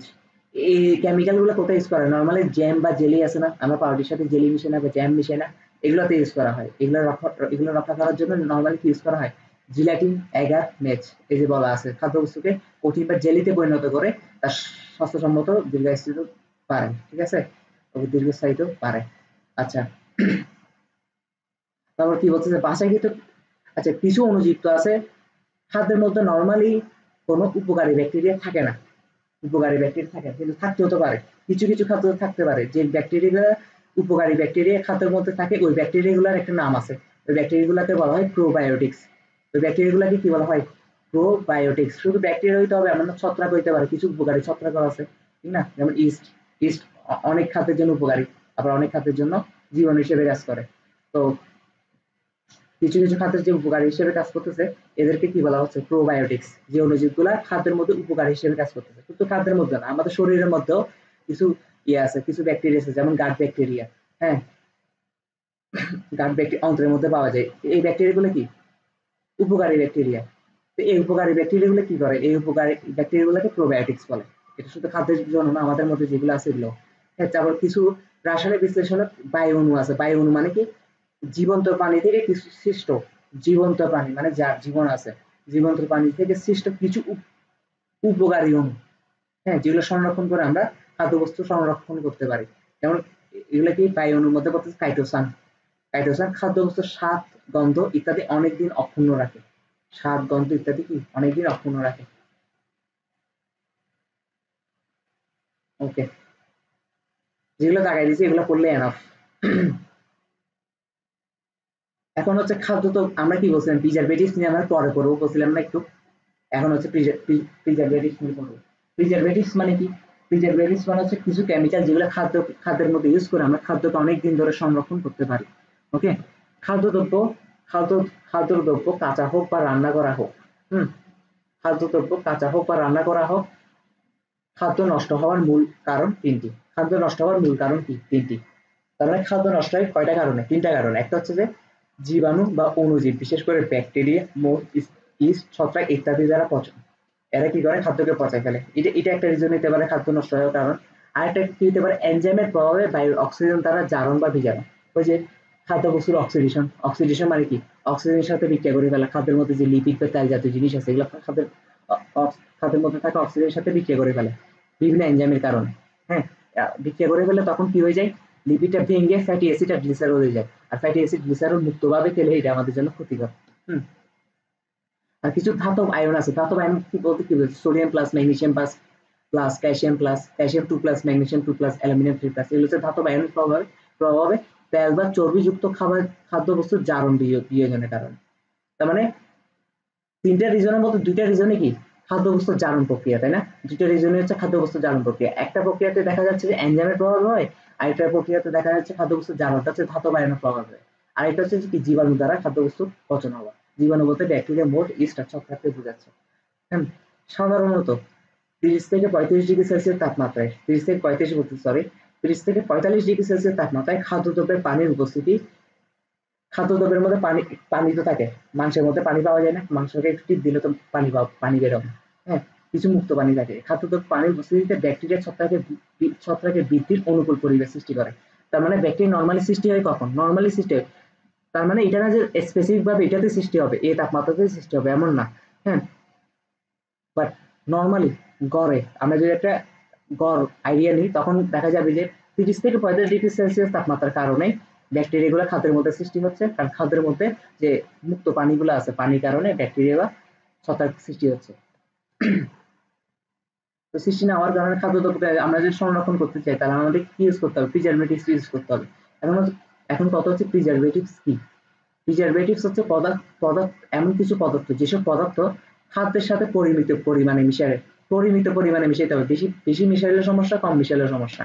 হ্যাঁ, পরিমিত পরিমাণে মিশিয়ে খাদ্যকে বিভিন্ন অণুজীব, ব্যাকটেরিয়া, ইস্ট, মোল্ডের আক্রমণ থেকে রক্ষা করে তাদেরকে প্রিজারভেটিভস বলে। তাদেরকে কি বলা হয়? তাদেরকে প্রিজারভেটিভস বলে। কোনো প্রিজারভেটিভস এমন কোনো মাত্রায় প্রয়োগ করা যাবে না যাতে করে খাদ্যের গুণগত মান নষ্ট হয় এবং ভোক্তা সাধারণ শারীরিক ক্ষতির সম্মুখীন হয়। কারণ মানবদেহের খাদ্য হজম প্রক্রিয়া ও শক্তি উৎপাদনে প্রায় 500 অণুজীব জড়িত। হ্যাঁ, এখন আমি কি বলছিলাম? আমাদের শরীরের ভিতরেও কিছু উপকারী ব্যাকটেরিয়া আছে, উপকারী অণুজীব আছে, তাই না? প্রায় 500টার মতন উপকারী ব্যাকটেরিয়া বা অণুজীব আছে। এখন অতিরিক্ত খাদ্যের মধ্যে যদি আমরা অতিরিক্ত প্রিজারভেটিভস ইউজ করে ফেলি, এখন ওই খাদ্যটা খাইলে ওই প্রিজারভেটিভস এর কারণে আমাদের শরীরে যে উপকারী ব্যাকটেরিয়া বা অণুজীবগুলো আছে ওগুলো ধ্বংস হয়ে যায়। আর ওগুলো ধ্বংস হয়ে গেলে তো আমাদের সমস্যা। হ্যাঁ, বুঝতে পারছি। খাদ্য অতিরিক্ত প্রিজারভেটিভস ব্যবহার করলে এই অণুজীব সমূহ কি হয়ে যায়? নিষ্ক্রিয় হয়ে পড়ে বা মরে যায়। বুঝতে পারছি। এখন উপকারী ব্যাকটেরিয়া আমাদের ভিতরে তো উপকারী কিছু অণুজীব আছে, তাই না? আশা করি বুঝাইতে পারছি আমি।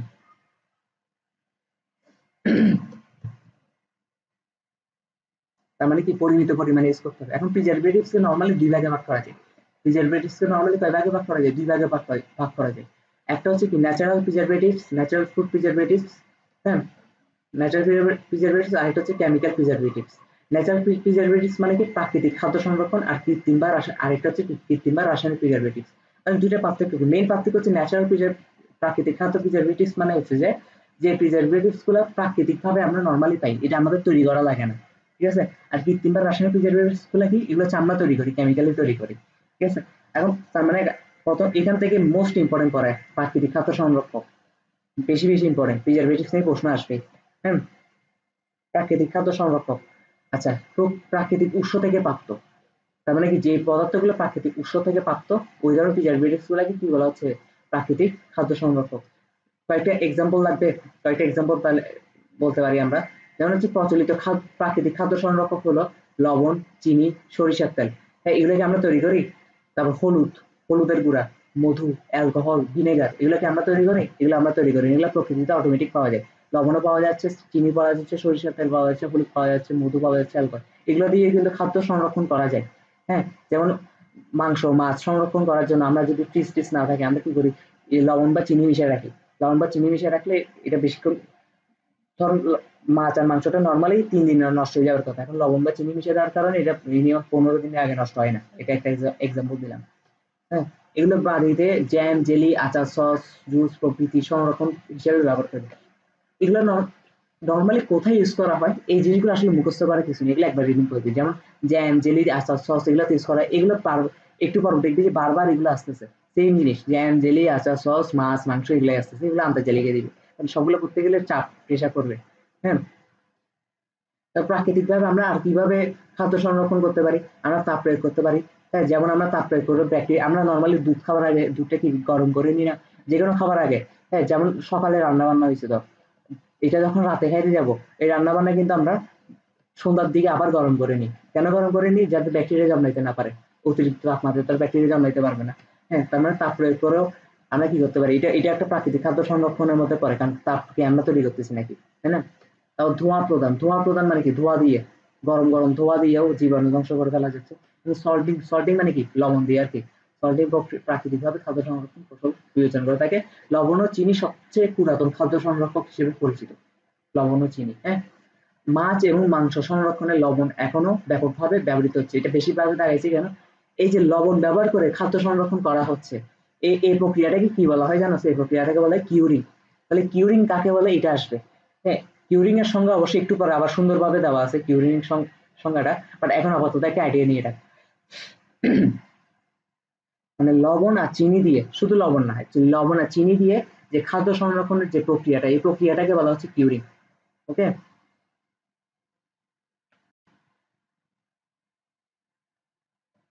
রাসায়নিক বা কৃত্রিম খাদ্য সংরক্ষক যেগুলো হচ্ছে আমরা তৈরি করি। হ্যাঁ, প্রথম কথা হচ্ছে প্রিজারভেটিভস কেন ব্যবহার করে, এগুলো নিজে পড়ে ফেলবি 1 2 3, আমি দাগাই দিচ্ছি। হ্যাঁ, যেগুলো আমি এভাবে দাগাই দিচ্ছি এগুলো আমি পড়াবো, কারণ যেগুলো আমি রিডিং করে বুঝতে পারছি এগুলো বুঝাবার কিছু নেই, এগুলো নিজে করে ফেলবি। হ্যাঁ, এখন কথা হচ্ছে রাসায়নিক বা কৃত্রিম খাদ্য সংরক্ষক কোনগুলা। অধিকাংশ রাসায়নিক খাদ্য সংরক্ষক মূলত দুর্বল জৈব অ্যাসিড ও এদের লবণ, তার মানে এমসিকিউতে আসতে পারে। বেশিরভাগ যে কৃত্রিম, সরি হ্যাঁ, কৃত্রিম বা রাসায়নিক খাদ্য সংরক্ষক আছে, বেশিরভাগই হচ্ছে দুর্বল জৈব অ্যাসিড বা এদের লবণটা। যেমন কি এবং নাইট্রাস অ্যাসিড, সালফিউরিক অ্যাসিডের লবণ, নাইট্রাস অ্যাসিড আর সালফিউরিক অ্যাসিডের লবণ। ওকে, এরা কি করে, এরা হচ্ছে নর্মালি দ্রবণের পিএইচ 5 এর নিচে করে ফেলে। নর্মালি কি করে, দ্রবণের পিএইচ বা খাদ্যের পিএইচ কি করে ফেলে, 5 এর নিচে করে ফেলে। আর 5 এর নিচে করে ফেলা মানে পিএইচ, পিএইচ মানে পিএইচ মানের কারণে অম্লীয় দ্রবণে ব্যাকটেরিয়া 5 এর নিচে, মানে কি এটা অ্যাসিড পরিবেশ সৃষ্টি করে না, অ্যাসিডিক পরিবেশ সৃষ্টি করে না। আর অ্যাসিডিক পরিবেশের ফলে সৃষ্টি করে, আর অ্যাসিডিক পরিবেশে ব্যাকটেরিয়া, ইস্ট, মোল্ড ইত্যাদি বংশবৃদ্ধি করতে পারে না, বরং অম্লীয় মাধ্যমে এদের কোষপ্রাচীর ধ্বংস হয়ে যায়। অ্যাসিডিক পরিবেশের কারণে এই ব্যাকটেরিয়া, মোল্ড, ইস্ট এদের কি হয়ে যায়, এই জীবাণু বা অণুজীবগুলো কি হয়ে যায়, কোষপ্রাচীর ধ্বংস হয়ে যায়, কোষপ্রাচীর ধ্বংস হয়ে যায়। এর মাধ্যমে আমি বলছি না, বেশিরভাগ খাদ্য সংরক্ষণ প্রক্রিয়াটা একই, পিএইচটা কমাই দেয়, পিএইচটা কমাই ফেলে অ্যাসিডিক পরিবেশ সৃষ্টি করে, আর অ্যাসিডিক পরিবেশে জীবাণু ধ্বংস, জীবাণু জন্মাইতে পারে না। কেন জন্মাইতে পারে না? কারণ জীবাণুর কোষপ্রাচীর ধ্বংস করে দেয়। 3 ধরনের কৃত্রিম খাদ্য সংরক্ষক আছে। কৃত্রিম খাদ্য সংরক্ষণ আবার 3 প্রকার: antimicrobial, microbial agent, antioxidant, chelating agent. আশা করি প্রথম দুইটার নাম দেখে বুঝতেছিস কি, তাই না? প্রথমটা কি, অ্যান্টিমাইক্রোবায়াল এজেন্ট, অ্যান্টিমাইক্রোবায়াল বা বিয়াল এজেন্ট। মাইক্রোবায়াল বা বিয়াল ওয়ার্ডটা কোথেকে আসে, মাইক্রোব থেকে, মাইক্রোবস মানে কি অণুজীব। হ্যাঁ, আর অ্যান্টি মানে কি অণুজীবের বিপক্ষে যে জিনিসটা কাজ করবে। তার মানে কি, অ্যান্টিমাইক্রোবিয়াল এজেন্ট গুলো কি করে, ব্যাকটেরিয়া, মোল্ড, ইস্ট এই ধরনের অণুজীবগুলো আছে এগুলো জন্মাইতে দেয় না, বা কোনো না কোনোভাবে এদেরকে বাধা প্রদান করে। অ্যান্টি অক্সিডেন্ট, অ্যান্টিঅক্সিডেন্ট, অক্সিডেন্ট মানে কি অক্সিডেশন, তাই না? খাদ্যবস্তুর মধ্যে জারণ হওয়া, জারণ, খাদ্যবস্তুর মধ্যে জারণ হওয়া মানে কি, এটা আশা করি সবাই জানো এখন, এটা তো বুঝাই ফেলছি। তার মানে এটা রোধ করে যারা, এদেরকে বলা হয় অ্যান্টিঅক্সিডেন্ট, কারণ এদের বিপক্ষে যারা কাজ করে। আর কিলেটিং এজেন্ট কি, এটা আমরা একটু পর করতেছি। হুম, অ্যান্টিমাইক্রোবিয়াল যেমন এরা কি করে, ব্যাকটেরিয়া, মোল্ড ও ইস্টের জন্য প্রতিকূল পরিবেশ সৃষ্টি করে। হ্যাঁ, প্রতিকূল পরিবেশ সৃষ্টি করে তাদের কোষপ্রাচীর ধ্বংস করে দেয়। ওই সেম কথা। হ্যাঁ, এক্সাম্পল গুলো হচ্ছে বেশি ইম্পর্টেন্ট। এক্সাম্পল গুলো কি কি, sodium benzoate, benzoic acid, potassium sorbate, sodium sorbate, calcium sorbate, citric acid. Citric acid মানে হচ্ছে লেবুর রস, ঠিক আছে? সাইট্রিক অ্যাসিড মানে কি, লেবুর রস। সাইট্রিক অ্যাসিড, তারপর হচ্ছে সাইট্রেট লবণ, তারপর হচ্ছে নাইট্রেট বা নাইট্রাইট লবণ, তারপর হচ্ছে সালফাইড বা sulphur dioxide gas, acetic acid, sorbic acid. Sorbic অ্যাসিডের সঙ্গে আসতে পারে hex 2,4 di en 1 oic acid. যেহেতু এখন যোগাযোগ খরচ নেই তাই এটা আমি আর এখন বুঝাচ্ছি না, এক্সাম্পল গুলো মুখস্থ করে ফেলা হচ্ছে দায়িত্ব। এগুলো দেখলে কঠিন লাগতে পারে বা দুইবার রিডিং করে ফেললে এগুলা অটোমেটিক অপশন দেখলে বুঝবি যে কোনটা কোন কিসের মধ্যে পড়তেছে। হ্যাঁ, আর সিকিউর জন্য দুই একটা নিজের ইচ্ছা মতন পছন্দ মতন 3-4টা মুখস্থ করে ঠাড়া মুখস্থ করে। হ্যাঁ, এরা কি করে মানে পিএইচ হচ্ছে নর্মালি 3 থেকে 4.5 এর মধ্যে নিয়ে আসা। 3 থেকে 4.5 এর মধ্যে নিয়ে আসা মানে কি অ্যাসিডিক পরিবেশ সৃষ্টি হওয়া। আর অ্যাসিডিক পরিবেশ সৃষ্টি হলে তখন হচ্ছে কি অণুজীবগুলা জন্মাতে বা বংশ বিস্তার করতে পারে না। এবার হচ্ছে অ্যান্টিঅক্সিডেন্ট। অ্যান্টিঅক্সিডেন্ট মানে কি তেল ও চর্বিকে জারণ প্রক্রিয়া থেকে রক্ষা করার জন্য। তেল আর চর্বির জারণ কেমনে হয় এটা কি জিনিস একটু আগে বুঝিয়ে দিয়ে আসছি। এখান থেকে রক্ষা করে। এক্সাম্পল কি বিএইচএ, বিএসটি, টিবি, এই যেগুলো পড়ছিল এগুলো হচ্ছে নর্মালি অ্যান্টিঅক্সিডেন্ট হিসেবে কাজ করে। বিএইচএ, বিএসটি, টিবিএইচকিউ, তারপর হচ্ছে প্রোপাইল গ্যালেট। হ্যাঁ, অ্যান্টিঅক্সিডেন্ট কি আবার দুই প্রকার। অ্যান্টিঅক্সিডেন্ট কয় প্রকার? দুই প্রকার। একটা হচ্ছে কি প্রাকৃতিক অ্যান্টিঅক্সিডেন্ট, আরেকটা হচ্ছে রাসায়নিক অ্যান্টিঅক্সিডেন্ট। প্রাকৃতিক অ্যান্টিঅক্সিডেন্ট গুলো কি প্রাকৃতিক ভাবে পাওয়া যায়, আর রাসায়নিক অ্যান্টিঅক্সিডেন্ট গুলো কি যেগুলো আমাদের তৈরি করা লাগে। হ্যাঁ, ওকে। প্রাকৃতিক অ্যান্টিঅক্সিডেন্ট গুলোর এক্সাম্পল হচ্ছে বেশি ইম্পর্টেন্ট, যেমন হচ্ছে অ্যাসকর্বিক অ্যাসিড। অ্যাসকর্বিক অ্যাসিড মানে কি ভিটামিন সি। ভিটামিন সির আরেক নাম কি? Ascorbic acid. এই অ্যাসকর্বিক অ্যাসিড কিসে থেকে পাই? যেমন টক জাতীয় ফলগুলা, লেবু, কমলা, হ্যাঁ, মালটা, শাকসবজি, কাঁচামরিচ, এগুলো এক্সাম্পল গুলো করতে হবে। তারপর হচ্ছে টোকোফেরল। টোকোফেরল হচ্ছে ভিটামিন ই। ভিটামিন ই আরেক নাম হচ্ছে টোকোফেরল। ঠিক আছে, এগুলো কিন্তু খাদ্য সংরক্ষণ হিসেবে ইউজ করে, vitamin C, vitamin E. Tocopherol বা ভিটামিন ই কোথেকে পাই? নর্মাল তেল, সরিষার তেল, সয়াবিন তেল, হ্যাঁ, খাদ্য দানা, সবুজ শাকসবজি থেকে পাওয়া যায়। আর বিটা ক্যারোটিন, বিটা ক্যারোটিন দেখলেই দাগাই দিবি গাজর। হ্যাঁ, এটা একদম খারাপ অবস্থা। গাজর, তারপর হচ্ছে কি মিষ্টি কুমড়া, মিষ্টি আলু, টমেটো, হ্যাঁ, জাম, তরমুজ। বেশিরভাগ লাল জাতীয় ফল যেগুলো আছে, লাল বা কমলা, এগুলো বেশিরভাগ কি বিটা ক্যারোটিন। যেমন গাজর দেখতে কি লাল না, মিষ্টি কুমড়া দেখতে কি কমলার মতন না, কমলা কালার না, তারপর টমেটো কি লাল না, তারপর হচ্ছে কি তরমুজকে কেটে ফেলে তরমুজের ভিতরের অংশটা কি লাল না। এগুলো বেশিরভাগ লাল জাতীয় জিনিস কি বিটা ক্যারোটিন। বিটা ক্যারোটিন থাকে, তার মানে অ্যাসকর্বিক অ্যাসিড বা ভিটামিন সি, টোকোফেরল বা ভিটামিন ই, হ্যাঁ, বিটা ক্যারোটিন, এগুলো খাদ্য সংরক্ষণ হিসেবে ইউজ করা হচ্ছে। কিসের খাদ্য সংরক্ষণ হিসেবে ইউজ করা হচ্ছে? অ্যান্টিঅক্সিডেন্ট হিসেবে। ঠিক আছে, আর এরা কোন ধরনের অ্যান্টিঅক্সিডেন্ট? এটা হচ্ছে প্রাকৃতিক অ্যান্টিঅক্সিডেন্ট। এবার হচ্ছে রাসায়নিক অ্যান্টিঅক্সিডেন্ট সম্পর্কে আমরা বলবো। এখন হচ্ছে কি কৃত্রিম বা রাসায়নিক অ্যান্টিঅক্সিডেন্ট। ওকে, বিউটাইলেটেড হাইড্রক্সি অ্যানিসল, বিএইচএ, তারপর হচ্ছে বিউটাইলেটেড হাইড্রক্সি টলুইন, তারপর হচ্ছে টারশিয়ারি বিউটাই হাইড্রোকুইনন, তারপর হচ্ছে প্রোপাইল গ্যালেট।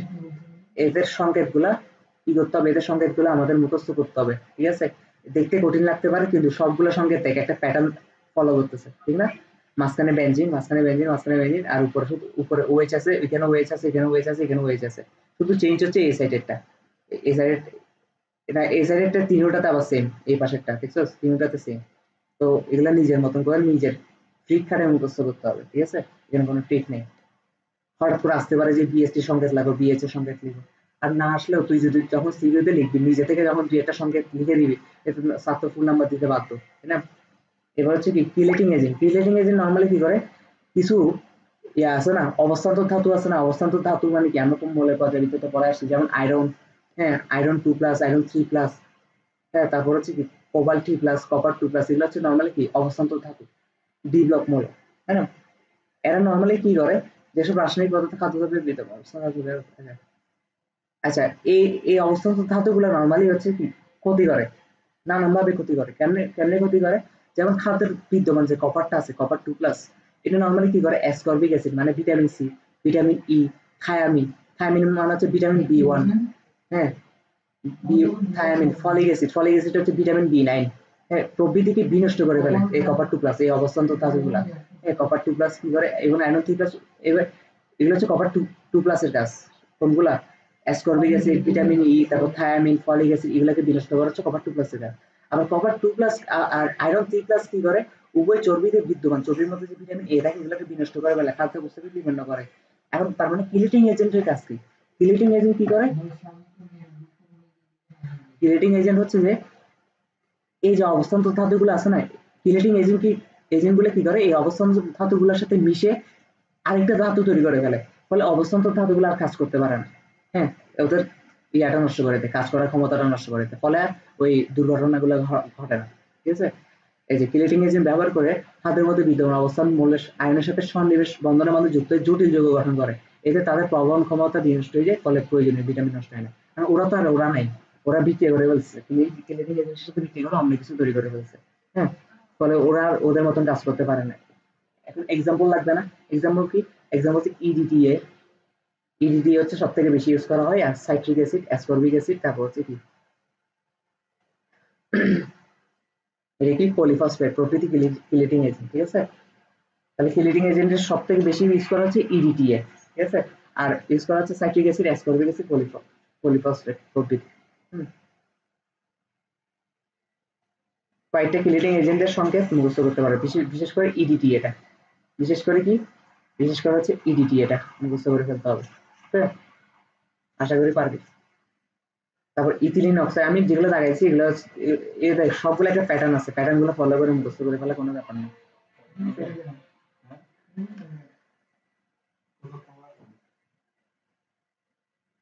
এখন কথা হচ্ছে আমরা কয়েকটা প্রিজারভেটিভস এর নাম পড়ে ফেলছি।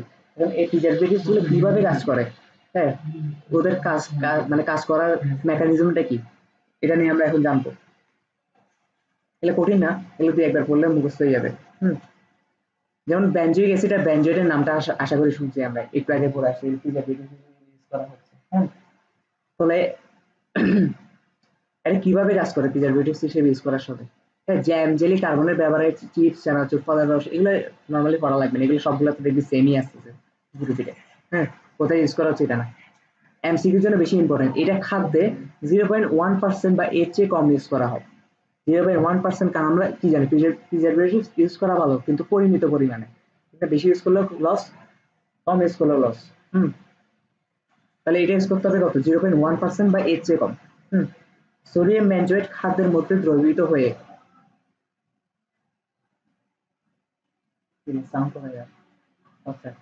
আচ্ছা দেখ, সোডিয়াম বেনজোয়েট বা খাদ্যের মধ্যে কি করে, দ্রবীভূত হয়ে বেনজোইক অ্যাসিড উৎপন্ন করে। ওরা কিভাবে কাজ করে আমরা এটা দেখতেছি। সোডিয়াম বেনজোয়েট নর্মালি কি করে, খাদ্যের মধ্যে দ্রবীভূত হয়ে যায়। হ্যাঁ, বেনজোয়েট মানে কি, বেনজোইক মানে কি, সোডিয়াম বেনজোয়েট হতে পারে, ম্যাগনেসিয়াম বেনজোয়েট হতে পারে, হোয়াট এভার বেনজোয়েট। হ্যাঁ, এর মধ্যে সোডিয়াম বেনজোয়েট যেটা আছে এটা খাদ্যের মধ্যে দ্রবীভূত হয়ে যায়। দ্রবীভূত হয়ে গেলে এরপর কি উৎপন্ন করে, বেনজোইক অ্যাসিড উৎপন্ন করে। আর বেনজোইক অ্যাসিড কি করে, খাদ্যের কোষে শোষিত হয়, খাদ্যের কোষগুলোতে শোষিত হয়। এতে ইন্টারসেলুলার কোষে পিএইচ এর মান 2 এর নিচে নেমে আসে। আর পিএইচ এর মান নেমে আসছে মানে কি, ওখানে ক্ষতিকারক ব্যাকটেরিয়াগুলো আর জন্মাইতে পারবে না, শেষ। ক্ষতিকারক ব্যাকটেরিয়া বা অণুজীব বা জন্মাইতে পারবে না। ওই আমি বলছিলাম ঘুরে ফিরে মেকানিজমটা সেমই আসবে। হ্যাঁ, ফলে ফসফোফ্রুক্টোকাইনেজ হচ্ছে একটা এনজাইম, যে এনজাইমের কারণে নর্মালি কি হয়, গ্লুকোজ অ্যানারোবিক ফার্মেন্টেশন, গ্লুকোজের কি হয়, অ্যানারোবিক ফার্মেন্টেশন হয়। ঠিক আছে, গ্লুকোজ, গ্লুকোজের ফার্মেন্টেশন মানে কি, গ্লুকোজের ফার্মেন্টেশন মানে হচ্ছে গ্লুকোজ থেকে অ্যালকোহল তৈরি হয়। হ্যাঁ, খাদ্যের মধ্যে যে গ্লুকোজ থাকে, ঠিক আছে, ধর এটা হচ্ছে খাদ্য, এটা হচ্ছে খাদ্য, খাদ্যের মধ্যে আছে কি, গ্লুকোজ, গ্লুকোজ আছে। এখন গ্লুকোজের কি হয়, গ্লুকোজের ফার্মেন্টেশন হয়, ঠিক না? ওকে, ফার্মেন্টেশন, গ্লুকোজের ফার্মেন্টেশন কি হয়, গ্লুকোজটা তখন আর গ্লুকোজ থাকে না, তখন গ্লুকোজ, এটা যখন খাদ্য, তখন গ্লুকোজটা হয়ে যায় অ্যালকোহল।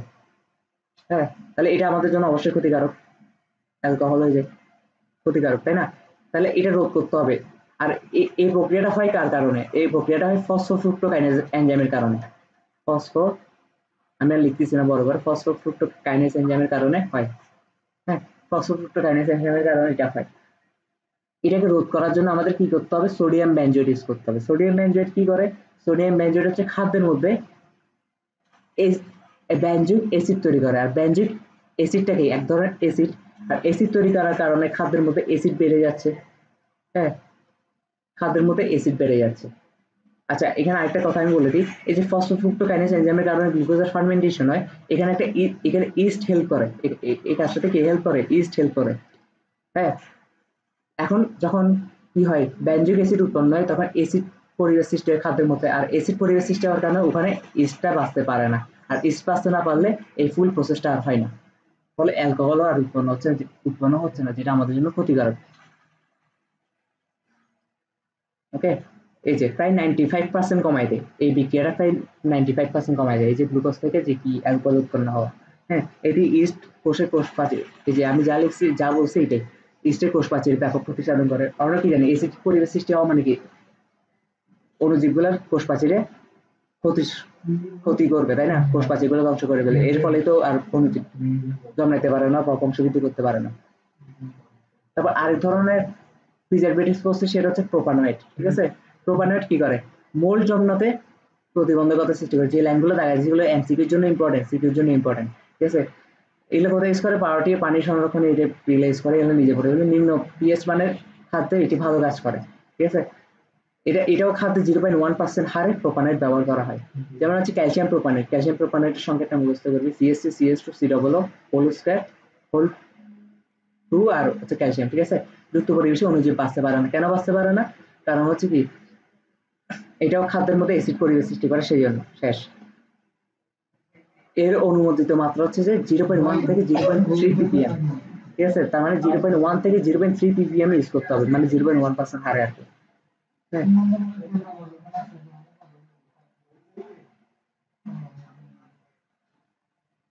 তারপর হচ্ছে কি সরবিক অ্যাসিড এবং সরবেট। হ্যাঁ, সরবিক অ্যাসিড আর সরবিক অ্যাসিড এবং সরবেট আমরা পড়ছি যে এটা কি এক ধরনের কি প্রিজারভেটিভস। এরা কি করে? এরা হচ্ছে মোল্ড আর ইস্ট প্রতিরোধে ইউজ করা হয়, তবে কার্যকর। তবে ব্যাকটেরিয়া রোধে এরা কম শক্তিশালী। এটা এমসিকিউর জন্য বেশি ইম্পর্টেন্ট। ব্যাকটেরিয়ার নিচের কোনটি ব্যাকটেরিয়া রোধে কম শক্তিশালী? সরবিক অ্যাসিড বা সরবেট। হ্যাঁ, এটি ফার্মেন্টেশন প্রক্রিয়ায় বাধা প্রদান করে। এই ফার্মেন্টেশন প্রক্রিয়া কি, এটা তো দেখাই দিচ্ছি। পনির, পাউরুটি, বিস্কুট, কেক এগুলোতে ইউজ করা হয়। হ্যাঁ, এটি ক্যালসিয়াম, সোডিয়াম ও পটাশিয়াম সরবেট রূপে বাজারে পাওয়া যায়। বাজারে কি রূপে পাওয়া যায়? সোডিয়াম সরবেট, নতুবা ক্যালসিয়াম সরবেট, নতুবা পটাশিয়াম সরবেট, এভাবে পাওয়া যায়। হ্যাঁ, খাদ্য খাদ্য ব্যবহার অনুমতির মাত্রা, এর মাত্রাটা 0.1%। হ্যাঁ, এটি কম পিএইচে বেশি কার্যকর, তবে পিএইচ বাড়লে কার্যকারিতা কমতে থাকে। পিএইচ বাড়লে আস্তে আস্তে কি হবে? এরা কাজ করতে পারবে কম। ঠিক আছে? সরবেট খাদ্যের পিএইচ এর মান, সরবেট কি করে? খাদ্যের পিএইচ এর মান 4 থেকে 5 সীমায় রেখে অ্যাসিডিক পরিবেশ তৈরি করে, ক্ষতিকারক অণুজীব ধ্বংস করে। এই আমি বলছি না, সেম জিনিস বারবার ঘুরে ঘুরে আসবে। হ্যাঁ, আর কিছু সাইড এফেক্ট তো থাকে, কিছু সাইড এফেক্ট থাকে, ঠিক না? সব প্রিজারভেটিভস এর কিছু সাইড এফেক্ট থাকবে, তবে এটা বেশি না কম এটার উপর ভিত্তি করে আমরা ইউজ করি আর। হ্যাঁ, আচ্ছা, এখানে সাইড এফেক্ট কি? যেমন লবণ ইউজ করলে এখানে কিছু কি একটু সামান্য পরিমাণে হলে বিষক্রিয়া সৃষ্টি হয়। হ্যাঁ, কিন্তু দেখা যাচ্ছে সরবেট বা সরবিক অ্যাসিড যেগুলো আছে, এগুলো হচ্ছে লবণ যদি 12 বিষক্রিয়া সৃষ্টি করে, এটা মাত্র 1/12, মানে 12 অংশ হচ্ছে শুধু বিষক্রিয়া সৃষ্টি করে। আর সোডিয়াম বেনজোয়েট যদি 40 ভাগ সৃষ্টি করে, ওইটা হচ্ছে সোডিয়াম বেনজোয়েটের 40 ভাগে 1 ভাগ মাত্র বিষক্রিয়া সৃষ্টি করে। তাই সরবেট একটি অতি ব্যবহৃত সক্রিয় প্রিজারভেটিভস। বুঝতে পারছি? অতি ব্যবহৃত। হুম, এটা কি করে? খাদ্যের স্বাদ, গন্ধ এবং রং পরিবর্তন করে না।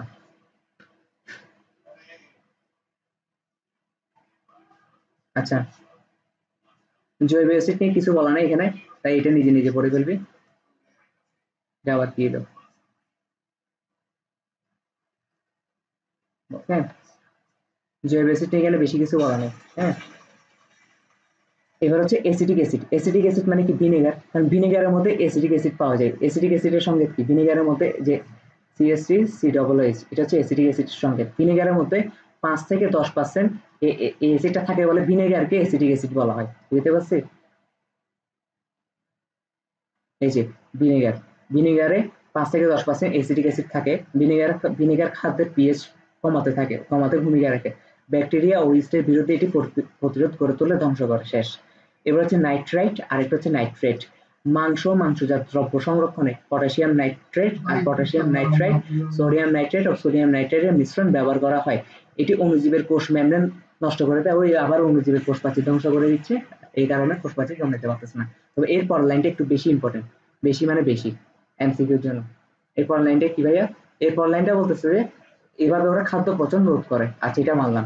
মাংসের মধ্যে একটা ব্যাকটেরিয়া আছে, একটা ব্যাকটেরিয়া সবসময় মাংসকে আক্রমণ করে। ও মাংসের প্রতি লোভ বেশি, ও সবসময় মাংসকে আক্রমণ করে। এরকম একটা ব্যাকটেরিয়ার নাম কি? এবং ওই ব্যাকটেরিয়াটা বাঁচার জন্য অক্সিজেন লাগে না, ওই ব্যাকটেরিয়া অক্সিজেন ছাড়াই বাঁচতে পারে। অবায়বীয় ব্যাকটেরিয়া বলে এটাকে। ওই ব্যাকটেরিয়াটার নাম কি? Clostridium botulinum. Clostridium blotunium botulinum. ঠিক আছে? এমসিকিউর জন্য মোস্ট ইম্পর্টেন্ট। এদেরকে এই ব্যাকটেরিয়াটাকে প্রতিরোধ করার জন্য আমরা নাইট্রেট বা নাইট্রেট লবণের যথাক্রমে 200 ppm বা 500 ppm ব্যবহার করা ভালো। ঠিক আছে? নাইট্রেট খুব ভালো সংরক্ষক নয়, এমসিকিউর জন্য খুব ইম্পর্টেন্ট। নাইট্রাইট আর নাইট্রেটের মধ্যে কোনটা বেশি কার্যকর? কার্যকর হচ্ছে যে নাইট্রাইট। নাইট্রাইট মানে কি NO2, যেটা NO3টা না, NO3 হচ্ছে নাইট্রেট। নাইট্রাইট হচ্ছে বেশি কার্যকর। কার্যকর বেশি কার্যকর না কোনটা? নাইট্রেট। নাইট্রেট হচ্ছে খুব সংরক্ষক নয়। কেন? এদেরকে যদি বেশি মাত্রায় ইউজ করি ক্যান্সারের ঝুঁকি বেড়ে যায়, এই যে খাদ্যের অতিরিক্ত উপস্থিতি ক্যান্সারের সৃষ্টিতে সহায়ক। বুঝতে পারছি? ওকে, এবার হচ্ছে সালফাইড। সালফাইড থেকে এমসিকিউ বেশি আসে। এমসিকিউ এখান থেকে কিছুই বাদ দেওয়ার নেই। সালফাইড নর্মালি কি করে? জারিত হওয়া থেকে রক্ষা করে, আবার অণুজীবও ধ্বংস করতে পারে। সালফাইড সমূহ যেমন সালফাইড সমূহ নর্মালি কি করে? সালফাইড আসলে কিভাবে কাজ করে? ওরা নর্মালি খাদ্যের মধ্যে সালফার ডাইঅক্সাইড সরবরাহ করে। সালফার ডাইঅক্সাইড কি করে? খাদ্যের পিএইচ হ্রাস করে। সালফার ডাইঅক্সাইড কি এক ধরনের অ্যাসিডের মতন তো, তাই না? সালফার ডাইঅক্সাইড গ্যাসটা কি করে? খাদ্যের মধ্যে পিএইচ হ্রাস করে, আর পিএইচ হ্রাস করার পাশাপাশি অক্সিজেনের শোষণ করে ফেলে। ফলে একে তো পিএইচ হ্রাস করছে, পিএইচ হ্রাস করে অ্যাসিডিক পরিবেশ সৃষ্টি করছে, যা হচ্ছে ক্ষতিকারক ব্যাকটেরিয়া বা অণুজীবের জন্য ক্ষতিকর। হ্যাঁ, বা ওদেরকে ধ্বংস করার জন্য। আবার অণুজীব বেঁচে থাকার জন্য ওদের অক্সিজেনের প্রয়োজন না, ওই অক্সিজেন শোষণ করে ফেলে খাদ্য থেকে। ফলে অণুজীবের জন্য একটা প্রতিকূল পরিবেশ সৃষ্টি করে। এটা কেমনে করে? খাদ্যের মধ্যে যে সালফার পানি থাকে না, সব খাদ্যের মধ্যে তো পানি থাকে। হ্যাঁ, ওই পানির সাথে সালফার ডাইঅক্সাইড বিক্রিয়া করে ফেলে, বিক্রিয়া করে সালফিউরিক অ্যাসিড তৈরি করে, সালফিউরাস অ্যাসিড তৈরি করে। আর সালফিউরাস অ্যাসিড মানে কি? এক ধরনের অ্যাসিড। আর অ্যাসিড মানে কি? খাদ্যের পিএইচ কমাই দিবে। এবার খাদ্যের পিএইচটা কমাই দিচ্ছে, আর খাদ্যের পিএইচ কমাই দিলে খাদ্যবস্তুর মধ্যে অ্যাসিডিক পরিবেশ সৃষ্টি হচ্ছে। ফলে এটা কি? ক্ষতিকর অণুজীবগুলোকে ধ্বংস করে ফেলতেছে। এছাড়াও সালফাইড অনেকভাবে ইউজ করা হচ্ছে। হালকা বর্ণের ফল ও শাকসবজির বর্ণ বিপর্যয় রোধে এটি বেশি কার্যকর। মদে ব্যাপক পরিমাণে ব্যবহৃত হচ্ছে। এটি মদে উপকারী ইস্ট জন্মাতে কোনো বাধা দেয় না, কিন্তু অনাকাঙ্ক্ষিত ব্যাকটেরিয়া জন্মাতে আবার বাধা প্রদান করে। বুঝতে পারছি? খাদ্যের মোড়ক উৎপাদনের উপাদান হিসেবে, খাদ্যের মোড়ক বলতে প্যাকেট, খাদ্যের প্যাকেট উৎপাদন করার জন্য যে উপাদানগুলো লাগে ওই উপাদানগুলোর মধ্যে সালফাইডও একটা অন্যতম।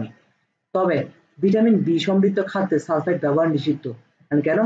এটি ভিটামিন বি কে ধ্বংস করে দেয়। এছাড়া হাঁপানি বা অ্যালার্জি যাদের আছে এরাও কি সালফাইড যুক্ত খাবার খেতে পারবে না। কেন? সালফাইড অ্যালার্জি বা কি বলে, অ্যালার্জি বা হচ্ছে হাঁপানি আরো বাড়ায় দেয়। ওকে, তবে যে সালফাইড গুলো কি ভালো, মানে বর্তমানে মরকজাত খাদ্যে 6 ধরনের সালফাইডিক এজেন্ট ব্যবহার করা হয়েছে। এই এজেন্ট গুলো হচ্ছে নর্মালি কি উপকার করতেছে। হ্যাঁ, সালফার ডাইঅক্সাইড, সোডিয়াম সালফাইড, তারপর sodium bisulphide, potassium bisulphide, sodium মেটাবাইসালফাইড। এখানে কিছু একটা হচ্ছে সোডিয়াম মেটাবাইসালফাইড, আর একটা হচ্ছে পটাশিয়াম মেটাবাইসালফাইড। 6টা, এই 6টা এজেন্টের নাম মুখস্থ করতে হবে। এবার হচ্ছে ইথিলিন বা প্রোপিলিন অক্সাইড। হ্যাঁ, প্রোপিলিন একটু কম কাজ করতে পারে, ইথিলিন একটু বেশি কাজ করে। ইথিলিন অক্সাইড সব রকমের অণুজীব ধ্বংস করতে পারে, তবে প্রোপিলিন অক্সাইড কিছু কিছু অণুজীব ধ্বংস করতে পারে। হ্যাঁ, শুষ্ক ফল, ডিম বা ডাল জাতীয় শস্য, শুষ্ক ইস্ট বা মশলা সংরক্ষণে এদেরকে ব্যবহার করা হয়। আচ্ছা, ইথিলিন অক্সাইড যেহেতু সব ধরনের অণুজীবকে ধ্বংস করতে পারে, তাহলে এটা 500 ppm ইউজ করলে হয়। কিন্তু প্রোপিলিন অক্সাইড যেহেতু একটু কম পরিমাণে ধ্বংস করতে পারে, তাহলে ওদেরকে একটু বেশি পরিমাণে ইউজ করা লাগবে। প্রোপিলিন হচ্ছে 500 ppm হারে ব্যবহার করা হয়। ওকে, এরপর হচ্ছে অ্যালকোহল। অ্যালকোহলে কিন্তু আমাদের উপকারী। অ্যালকোহলের মধ্যে সব অ্যালকোহল আমাদের উপকার না, উপকার করে না। ইথানল হচ্ছে সব থেকে উপকারী অ্যালকোহল। যেমন আমরা ল্যাবে কাজ করার আগে খাদ্যের মধ্যে ইথানল মিশিয়ে নিই। ইথানল কি করে? জীবাণু ধ্বংস করে। তার মানে ইথানল খাদ্যের মধ্যে ইউজ করলে খাদ্যের জীবাণু ধ্বংস করবে, তাই না? ইথানল একটি শক্তিশালী জীবাণুনাশক পদার্থ। এর ঘনমাত্রা 70 থেকে 95% হলে বেশি কার্যকর হয়। ওকে, মিথানল বিষাক্ত। মিথানল যেটা আছে এটা কিন্তু বিষাক্ত, তাই খাদ্য সংরক্ষণে এদের ব্যবহার করা হয় না। এবার হচ্ছে ওই লবণ আর চিনি। লবণ আর চিনি থেকে বেশি সবসময় একটা প্রশ্ন আসে, লবণ আর চিনি। খাদ্য সংরক্ষণে 15% উপরে সোডিয়াম ক্লোরাইড ব্যবহার করা হয়। সোডিয়াম ক্লোরাইডকে যে লবণ আমরা খাই আর কি, সোডিয়াম ক্লোরাইড দ্বারা খাদ্য সংরক্ষণ করাকে বলা হয় কিউরিং বলা হয়। বুঝতে পারছি? তার মানে কিউরিং কাকে বলা হয় পারা যাবে? সোডিয়াম ক্লোরাইড দ্বারা খাদ্য সংরক্ষণ করাকে কিউরিং বলে। চিনির ঘনত্ব যত বেশি হবে, সাধারণত 40 থেকে 60% খাদ্য সংরক্ষণ হিসাবে এটি বেশি কার্যকর। তবে জ্যাম আর আচার যেটিতে চিনির ঘনমাত্রা 65 থেকে 70% ইউজ করা লাগে সংরক্ষণ করার জন্য। হ্যাঁ, এবার হচ্ছে চিনি এবং খাবার লবণ দ্বারা খাদ্য সংরক্ষণের প্রশ্ন, মানে এরা কিভাবে খাদ্য সংরক্ষণ করতেছে, ওর ভিতরে আসলে কিভাবে কাজ করতেছে, ফলে খাদ্য সংরক্ষণ হয়ে যাচ্ছে। হ্যাঁ, এরা নর্মালি কি করে? এরা হচ্ছে নর্মালি খাদ্য থেকে মুক্ত পানি শোষণ করে ফেলে, আর মুক্ত পানি শোষণ করে ফেলে কি পানি অণুজীব বাঁচতে পারবে, কারণ অণুজীব বাঁচার জন্য তো পানি লাগবে। হ্যাঁ, চিনি এবং লবণ উভয়ই আবার ব্যাকটেরিয়ার কোষ প্রাচীরে অবিস্রবণীয় চাপ সৃষ্টি করে, ফলে কোষ প্রাচীরে ক্ষতি করে এবং ধ্বংস করে দেয়। এবার লবণ আর চিনি কিভাবে কাজ করে, এটা কিন্তু প্রশ্ন আসবে। তাছাড়া চিনি এবং লবণ একত্রে কাজ করে খাদ্যের স্বাদ ও গুণ বাড়িয়ে দেয় বহুগুণে। এরা কিছু উপকারী অণুজীব সৃষ্টির জন্য অনুকূল পরিবেশ সৃষ্টি করে। কিছু উপকারী অণুজীবগুলো আছে, ওদের সৃষ্টির জন্য আবার কিন্তু অনুকূল পরিবেশ সৃষ্টি করে দিচ্ছে। মদে ইস্ট দ্বারা চিনি ইথানলে পরিণত হয়। মদের মধ্যে যে ইস্ট আছে, ইস্টের কারণে চিনি ইথানলে পরিণত হচ্ছে। আর ইথানল পরিণত গেলে ইথানল কি করে, জীবাণুনাশক হিসেবে কাজ করতেছে। এইভাবে চিনি আলটিমেটলি জীবাণুনাশক হিসেবে কাজ করতে, কারণ চিনি কাজ করতেছে, কারণ চিনি তো আলটিমেটলি ইথানলে পরিণত হচ্ছে। এবং ল্যাকটিক অ্যাসিড ব্যাকটেরিয়া দ্বারা, কিছু ব্যাকটেরিয়া আছে এগুলাকে বলা হয় ল্যাকটিক অ্যাসিড ব্যাকটেরিয়া। এরা কি করে, চিনি দ্বারা চিনি উপকারী জৈব অ্যাসিডে পরিণত হয়, চিনিকে উপকারী জৈব অ্যাসিডে পরিণত করে ফেলে। হ্যাঁ, লবণ কি করে, মোল্ড ও ইস্টের বিরুদ্ধে কার্যকরী প্রতিরোধ গড়ে তোলে। হ্যাঁ, তার মানে কি, এটা হচ্ছে চিনি আর লবণের মেকানিজম। এবার হচ্ছে মশলার মধ্যে হলুদ আছে না, হলুদ কিন্তু অ্যান্টিঅক্সিডেন্ট হিসেবে কাজ করে। ঠিক আছে, মশলা অণুজীব ধ্বংস করতে পারে না, মশলা নর্মালি কি করে, অণুজীব ধ্বংস করতে পারে না, কিন্তু অণুজীব ধ্বংসকারী পদার্থকে অনুকূল পরিবেশ সৃষ্টি করে দেয়। যে পদার্থগুলো অণুজীবকে ধ্বংস করতে পারে, ওদের জন্য আবার কি করে, অনুকূল পরিবেশ সৃষ্টি করে দেয়। যেমন কি হলুদ, লবঙ্গ, হ্যাঁ, সরিষার তেল। হচ্ছে হলুদ হচ্ছে অ্যান্টিঅক্সিডেন্ট হিসেবে কাজ করে, এমসিকিউর জন্য মোস্ট ইম্পর্টেন্ট, যা পচন কাজে বাধা দেয়। সরিষার তেল ব্যাকটেরিয়াকে খাদ্যবস্তুর সংস্পর্শে আসতে দেয় না। শেষ। ওকে,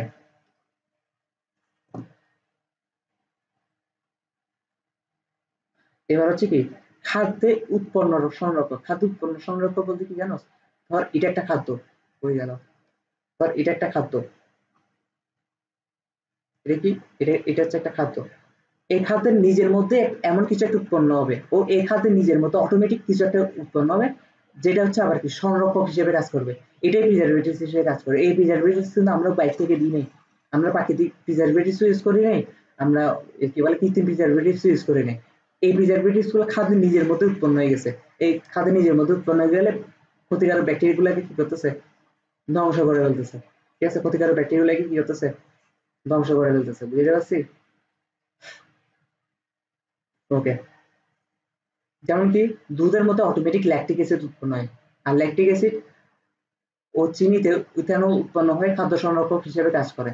যেমন দুধের মধ্যে অটোমেটিক ল্যাকটিক অ্যাসিড উৎপন্ন হয়, আর ল্যাকটিক অ্যাসিড কি করে, দুধের পিএইচ কমাই দেয়। আর দুধের পিএইচ কমাই দিলে কি হবে, অ্যাসিড পরিবেশ সৃষ্টি হবে, আর অ্যাসিড পরিবেশ সৃষ্টি হলে কি হবে, অণুজীব বাঁচতে পারবে না, তাই না?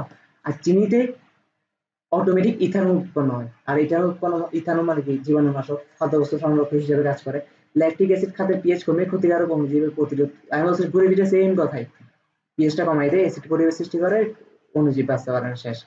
আর নতুবা পানি শোষণ করে ফেলে, অণুজীবের জন্য পানি থাকে না বেঁচে থাকার জন্য। আর নতুবা অক্সিজেন শোষণ করে ফেলে, কেন, অণুজীব কি অক্সিজেন ছাড়া বাঁচতে পারে না। শেষ। বুঝতে পেরেছেন কথা, ইথানল জীবাণুনাশক হিসেবে কাজ করে। আচ্ছা, খাদ্যে লিপিড জাতীয় পদার্থ পচনের প্রক্রিয়া। খাদ্যের যে লিপিড মানে কি, খাদ্যের মধ্যে তেল আর চর্বি থাকে, এটাকে লিপিড বলতেছে। খাদ্যের লিপিড জাতীয় উপাদানের জন্য খাদ্যের পচন ধরে। হ্যাঁ, খাদ্যের লিপিড জাতীয় পদার্থের পচন তিনটি উপায়ে করতে পারে। একটা হচ্ছে লিপিডের আদ্য বিশ্লেষণ, আরেকটা হচ্ছে লিপিডের জারণ, আরেকটা হচ্ছে যে অণুজীব সংক্রমণ। লিপিডের আদ্য বিশ্লেষণটা কি, যেমন এটা ধর একটা লিপিডের সঙ্গে একটা মুখস্থ করতে হবে, এটা আমার সময় মেডিকেল আসছিল, এটার সংকেত আসছিল, এটার সংকেত আসছিল। হ্যাঁ, এটা ধর একটা লিপিড, এই লিপিডটার নাম হচ্ছে কি, ছাগলের মাংসের মধ্যে একটা চর্বি পাওয়া যায়।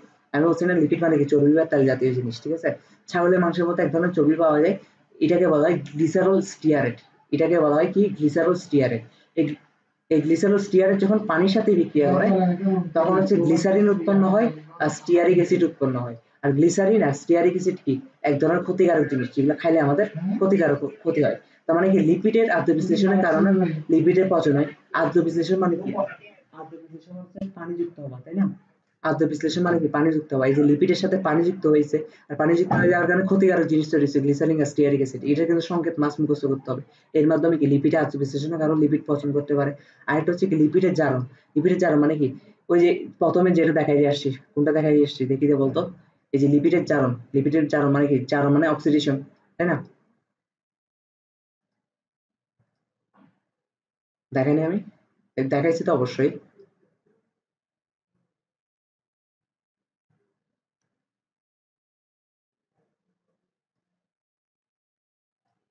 আচ্ছা, আবার দেখাই। আমি দেখাইছি, হয়তো মুছে ফেলছি। দেখ, এটা তো লিপিড। লিপিডের সাথে জারণ, লিপিডের জারণ মানে কি, লিপিডের সাথে অক্সিজেন যুক্ত হওয়া। আর লিপিডের সাথে অক্সিজেন যুক্ত হয়ে অক্সিজেনটা কি করে, লিপিডকে কি করে, ভেঙে ফেলে, ভেঙে ফেলে। আর ভেঙে ফেলে কি উৎপন্ন হয়, ফ্যাটি অ্যাসিড, ফ্যাটি অ্যাসিড আর কি উৎপন্ন হয়, গ্লিসারল উৎপন্ন হয়, যেগুলো আমাদের জন্য ক্ষতিকারক। এটাকে বলা হয় লিপিডের অক্সিডেশন। ওকে।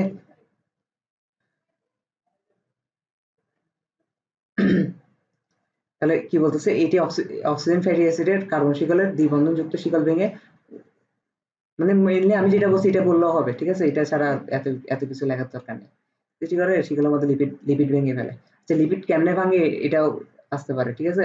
এক্ষেত্রে অক্সিজেন মুক্তমূলক আর কি বলে, আচ্ছা, এই অক্সিজেন ফ্যাটি অ্যাসিডের কার্বন শিকলের দ্বিবন্ধন যুক্ত শিকল ভেঙে উদ্বায়ী বিভিন্ন ক্ষুদ্র জৈব যৌগ অ্যালডিহাইড ও কিটোনে পরিণত করে। এক্ষেত্রে অক্সিজেন মুক্তমূলক হিসেবে কাজ করে। এটা মুখস্থ করতে হবে। এটা আসলে যদি বুঝাতে যাই তোমার জৈব যৌগ করাইতে হবে, ঠিক আছে। কিন্তু আপাতত তোমার এখানে জৈব যৌগ ঘাটাইতে হবে না, কিছু ঘাটাইতে হবে না।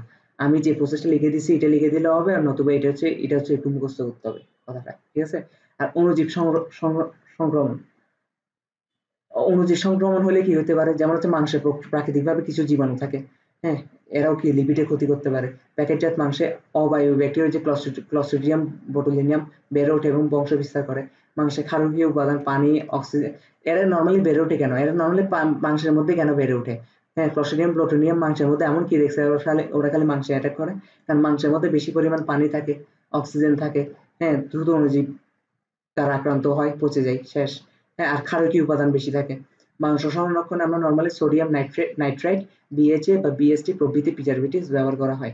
মাংসে ব্যবহৃত নাইট, আমি কি বলছিলাম, নাইট্রেট কম কাজ করে, নাইট্রেট বেশি কাজ করে বলছিলাম না, নাইট্রাইট। এই যে মাংসে ব্যবহৃত নাইট্রাইট, নাইট্রেট নর্মালি কেমনে কাজ করে, নাইট্রেট হতে নাইট্রোজেন মনোক্সাইড সৃষ্টি হয়, যা মাংসকে কাঙ্ক্ষিত লাল রং প্রদান করে। কেমনে, এক্ষেত্রে নাইট্রোজেন মনোক্সাইড মাংসের মায়োগ্লোবিনের সাথে বিক্রিয়া করে জটিল যৌগ গঠনের মাধ্যমে লাল বর্ণ সৃষ্টি করে। নাইট্রোজেন মনোক্সাইড মাংসের সৃষ্ট ভয়ঙ্কর ব্যাকটেরিয়া যেমন ক্লস্ট্রিডিয়াম বোটুলিয়ামের শক্তি উৎপাদন প্রক্রিয়াকে ব্যাহত করে তার বিরুদ্ধে প্রতিরোধ গড়ে তোলে। হ্যাঁ, কিন্তু ব্যাকটেরিয়া কি বসে থাকবে, ব্যাকটেরিয়াও চেষ্টা করে। ব্যাকটেরিয়া কি করে এর থেকে বাঁচার জন্য, ব্যাকটেরিয়া হচ্ছে যে ব্যাকটেরিয়া আবার শক্তি উৎপাদন প্রক্রিয়ায় আয়রন সালফার ক্লাস্টার গঠন করে। আয়রন সালফার ক্লাস্টার মানে কি, এটা হচ্ছে আয়রন, এটা হচ্ছে সালফার, আয়রন সালফার। হ্যাঁ, আয়রন সালফারের ক্লাস্টার মানে কি, অনেকগুলো আয়রন সালফার, অনেকগুলো আয়রন সালফার, হুম, অনেকগুলো আয়রন সালফার এই যে ক্লাস্টার তৈরি করছে। এই ক্লাস্টার তৈরি করার মাধ্যমে ওই যে কি বলে, ইয়াতে কি বলে, নাইট্রাইটের বিপক্ষে একটা ব্যবস্থা করার চেষ্টা করে আর কি, কিন্তু হয় না। হ্যাঁ, ক্লাস্টার গঠন করে এবং নাইট্রোজেন মনোক্সাইডকে প্রক্রিয়াকে চরমভাবে বাধাগ্রস্ত করে। তাছাড়া নাইট্রেট কি করে, সহজভাবে চরমভাবে বাধাগ্রস্ত করার চেষ্টা করে হবে আর, কিন্তু বাধা করতে পারে না, ঠিক আছে। তাছাড়া নাইট্রেট সহজে মাংসের সাথে মিশে যায় এবং মুক্ত অক্সিজেনকে অপসারণ করে, ও মুক্ত অক্সিজেনকে অপসারণ করে ফেলে, কারণ মাংসের মধ্যে বেশি অক্সিজেন থাকে, যেগুলো অণুজীবকে বেঁচে থাকার জন্য হেল্প করে। মুক্ত অক্সিজেনকে অপসারণ করে মাংসের পচনের হাত থেকে রক্ষা করে এবং অন্যান্য উদ্ভিদের জন্য প্রতিকূল পরিবেশ সৃষ্টি করে দেয়, শেষ। এরপর কি, এরপর হচ্ছে বিএইচএ বিএসটি, এরা কিভাবে কাজ করে, তাই না। ওকে, বিএইচএ বিএসটি মাংসের লিপিড বা যে কোনো খাদ্যে লিপিডের জারণ প্রক্রিয়া প্রতিরোধ করে। জারণ প্রক্রিয়া কি, আশা করি জানি, অক্সিডেশন এটা। হ্যাঁ, এটি লিপিডের জারণ প্রক্রিয়ায় উৎপন্ন, লিপিডের জারণ প্রক্রিয়ায় একটা ফ্রি রেডিক্যাল উৎপন্ন হয়। ফ্রি রেডিক্যাল কি, এটা কেমিস্ট্রিতে পড়ি। ফ্রি রেডিক্যাল হচ্ছে এমন কিছু মৌল বা আয়ন, যেগুলো হচ্ছে, এটা ধর একটা মৌল বা আয়ন, উপরে একটা ইলেকট্রন মুক্ত অবস্থায় থাকে, মানে ওদের সাথে একটা ইলেকট্রন মুক্ত অবস্থায় লাগানো থাকে। হ্যাঁ, এদেরকে বলে ফ্রি রেডিক্যাল। ফ্রি রেডিক্যাল প্রশমিত করে, ফ্রি রেডিক্যালকে প্রশমিত করে শিকল বিক্রিয়ার পরিসমাপ্তি ঘটায়। আচ্ছা, কি বলতেছে, নর্মালি লিপিডের যখন জারণ হয়, হ্যাঁ, লিপিডের জারণ হলে লিপিড ভেঙে যায়, আর লিপিড ভেঙে গেলে অনেকগুলো ফ্রি রেডিক্যাল উৎপন্ন হয়।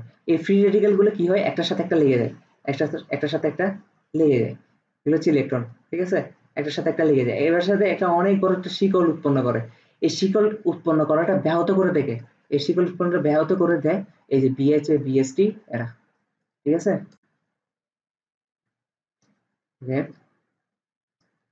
যেমন কেমন, এই যে এটা একটা ফ্রি রেডিক্যাল, আর ডবল ইলেকট্রন উপরে আছে। আমরা যদি বিএচএ ইউজ করি, যেমন এটা একটা বিএচএ, এআর হাইড্রোক্সাইড, ঠিক আছে। এআরটা কি আমি তো জানি না অ্যাকচুয়ালি, হ্যাঁ, আমি ভুলে গেছি, আর এটা মুখস্থ করার কিছু নেই। এআর হাইড্রোক্সাইড এটা এক ধরনের বিএচএ। এরা কি করে নরমালি ফ্রি রেডিক্যাল গুলোর সাথে বিক্রিয়া করে আর ডবল এইচ আর এ আর ও এটা তৈরি করে বলে, এ আর ও ফ্রি রেডিক্যাল তৈরি করে ফেলে। ফলে এই ফ্রি রেডিক্যাল গুলোকে আর ফ্রি রেডিক্যাল আছে আর নাই, ফলে এরা মুক্ত শিকল তৈরি মানে একটা অনেক বড় শিকল তৈরি করবে কেমনে, পারবে না, শেষ।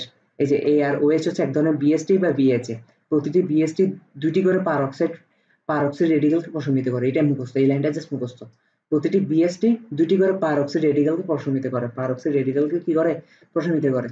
এগুলো যখন ছবি জোগাড় করবি তখন ফ্রি রেডিক্যাল কি এগুলো একদম ক্লিয়ার হয়ে যাবে।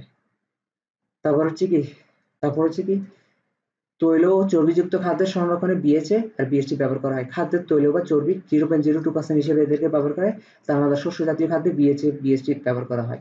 শেষ, আজকের পড়া এতটুকুই। আর এটা কি বলে, খাদ্য সংরক্ষক বা খাদ্যের মধ্যে মানে খাদ্যে তাদের সর্বোচ্চ মাত্রা আক্রান্ত অনুজীব সংরক্ষিত খাদ্য, এতক্ষণ যা বলে আসছি এগুলো সব জাস্ট কি আকারে দিছে, বক্স আকারে দিয়ে দিছে, ঠিক আছে, এগুলো পড়ে ফেলবি, নিজে একবার রিডিং দিয়ে দিবি। আজকে পড়া এতটুকুই। এখানে হচ্ছে নর্মালি শুরুর দিকে পড়া বেশি, আস্তে আস্তে পড়া কমতে থাকবে আর আজাইরা কথা বেশি থাকবে, ওগুলো আমরা বাদ দিয়ে দিব। ওকে।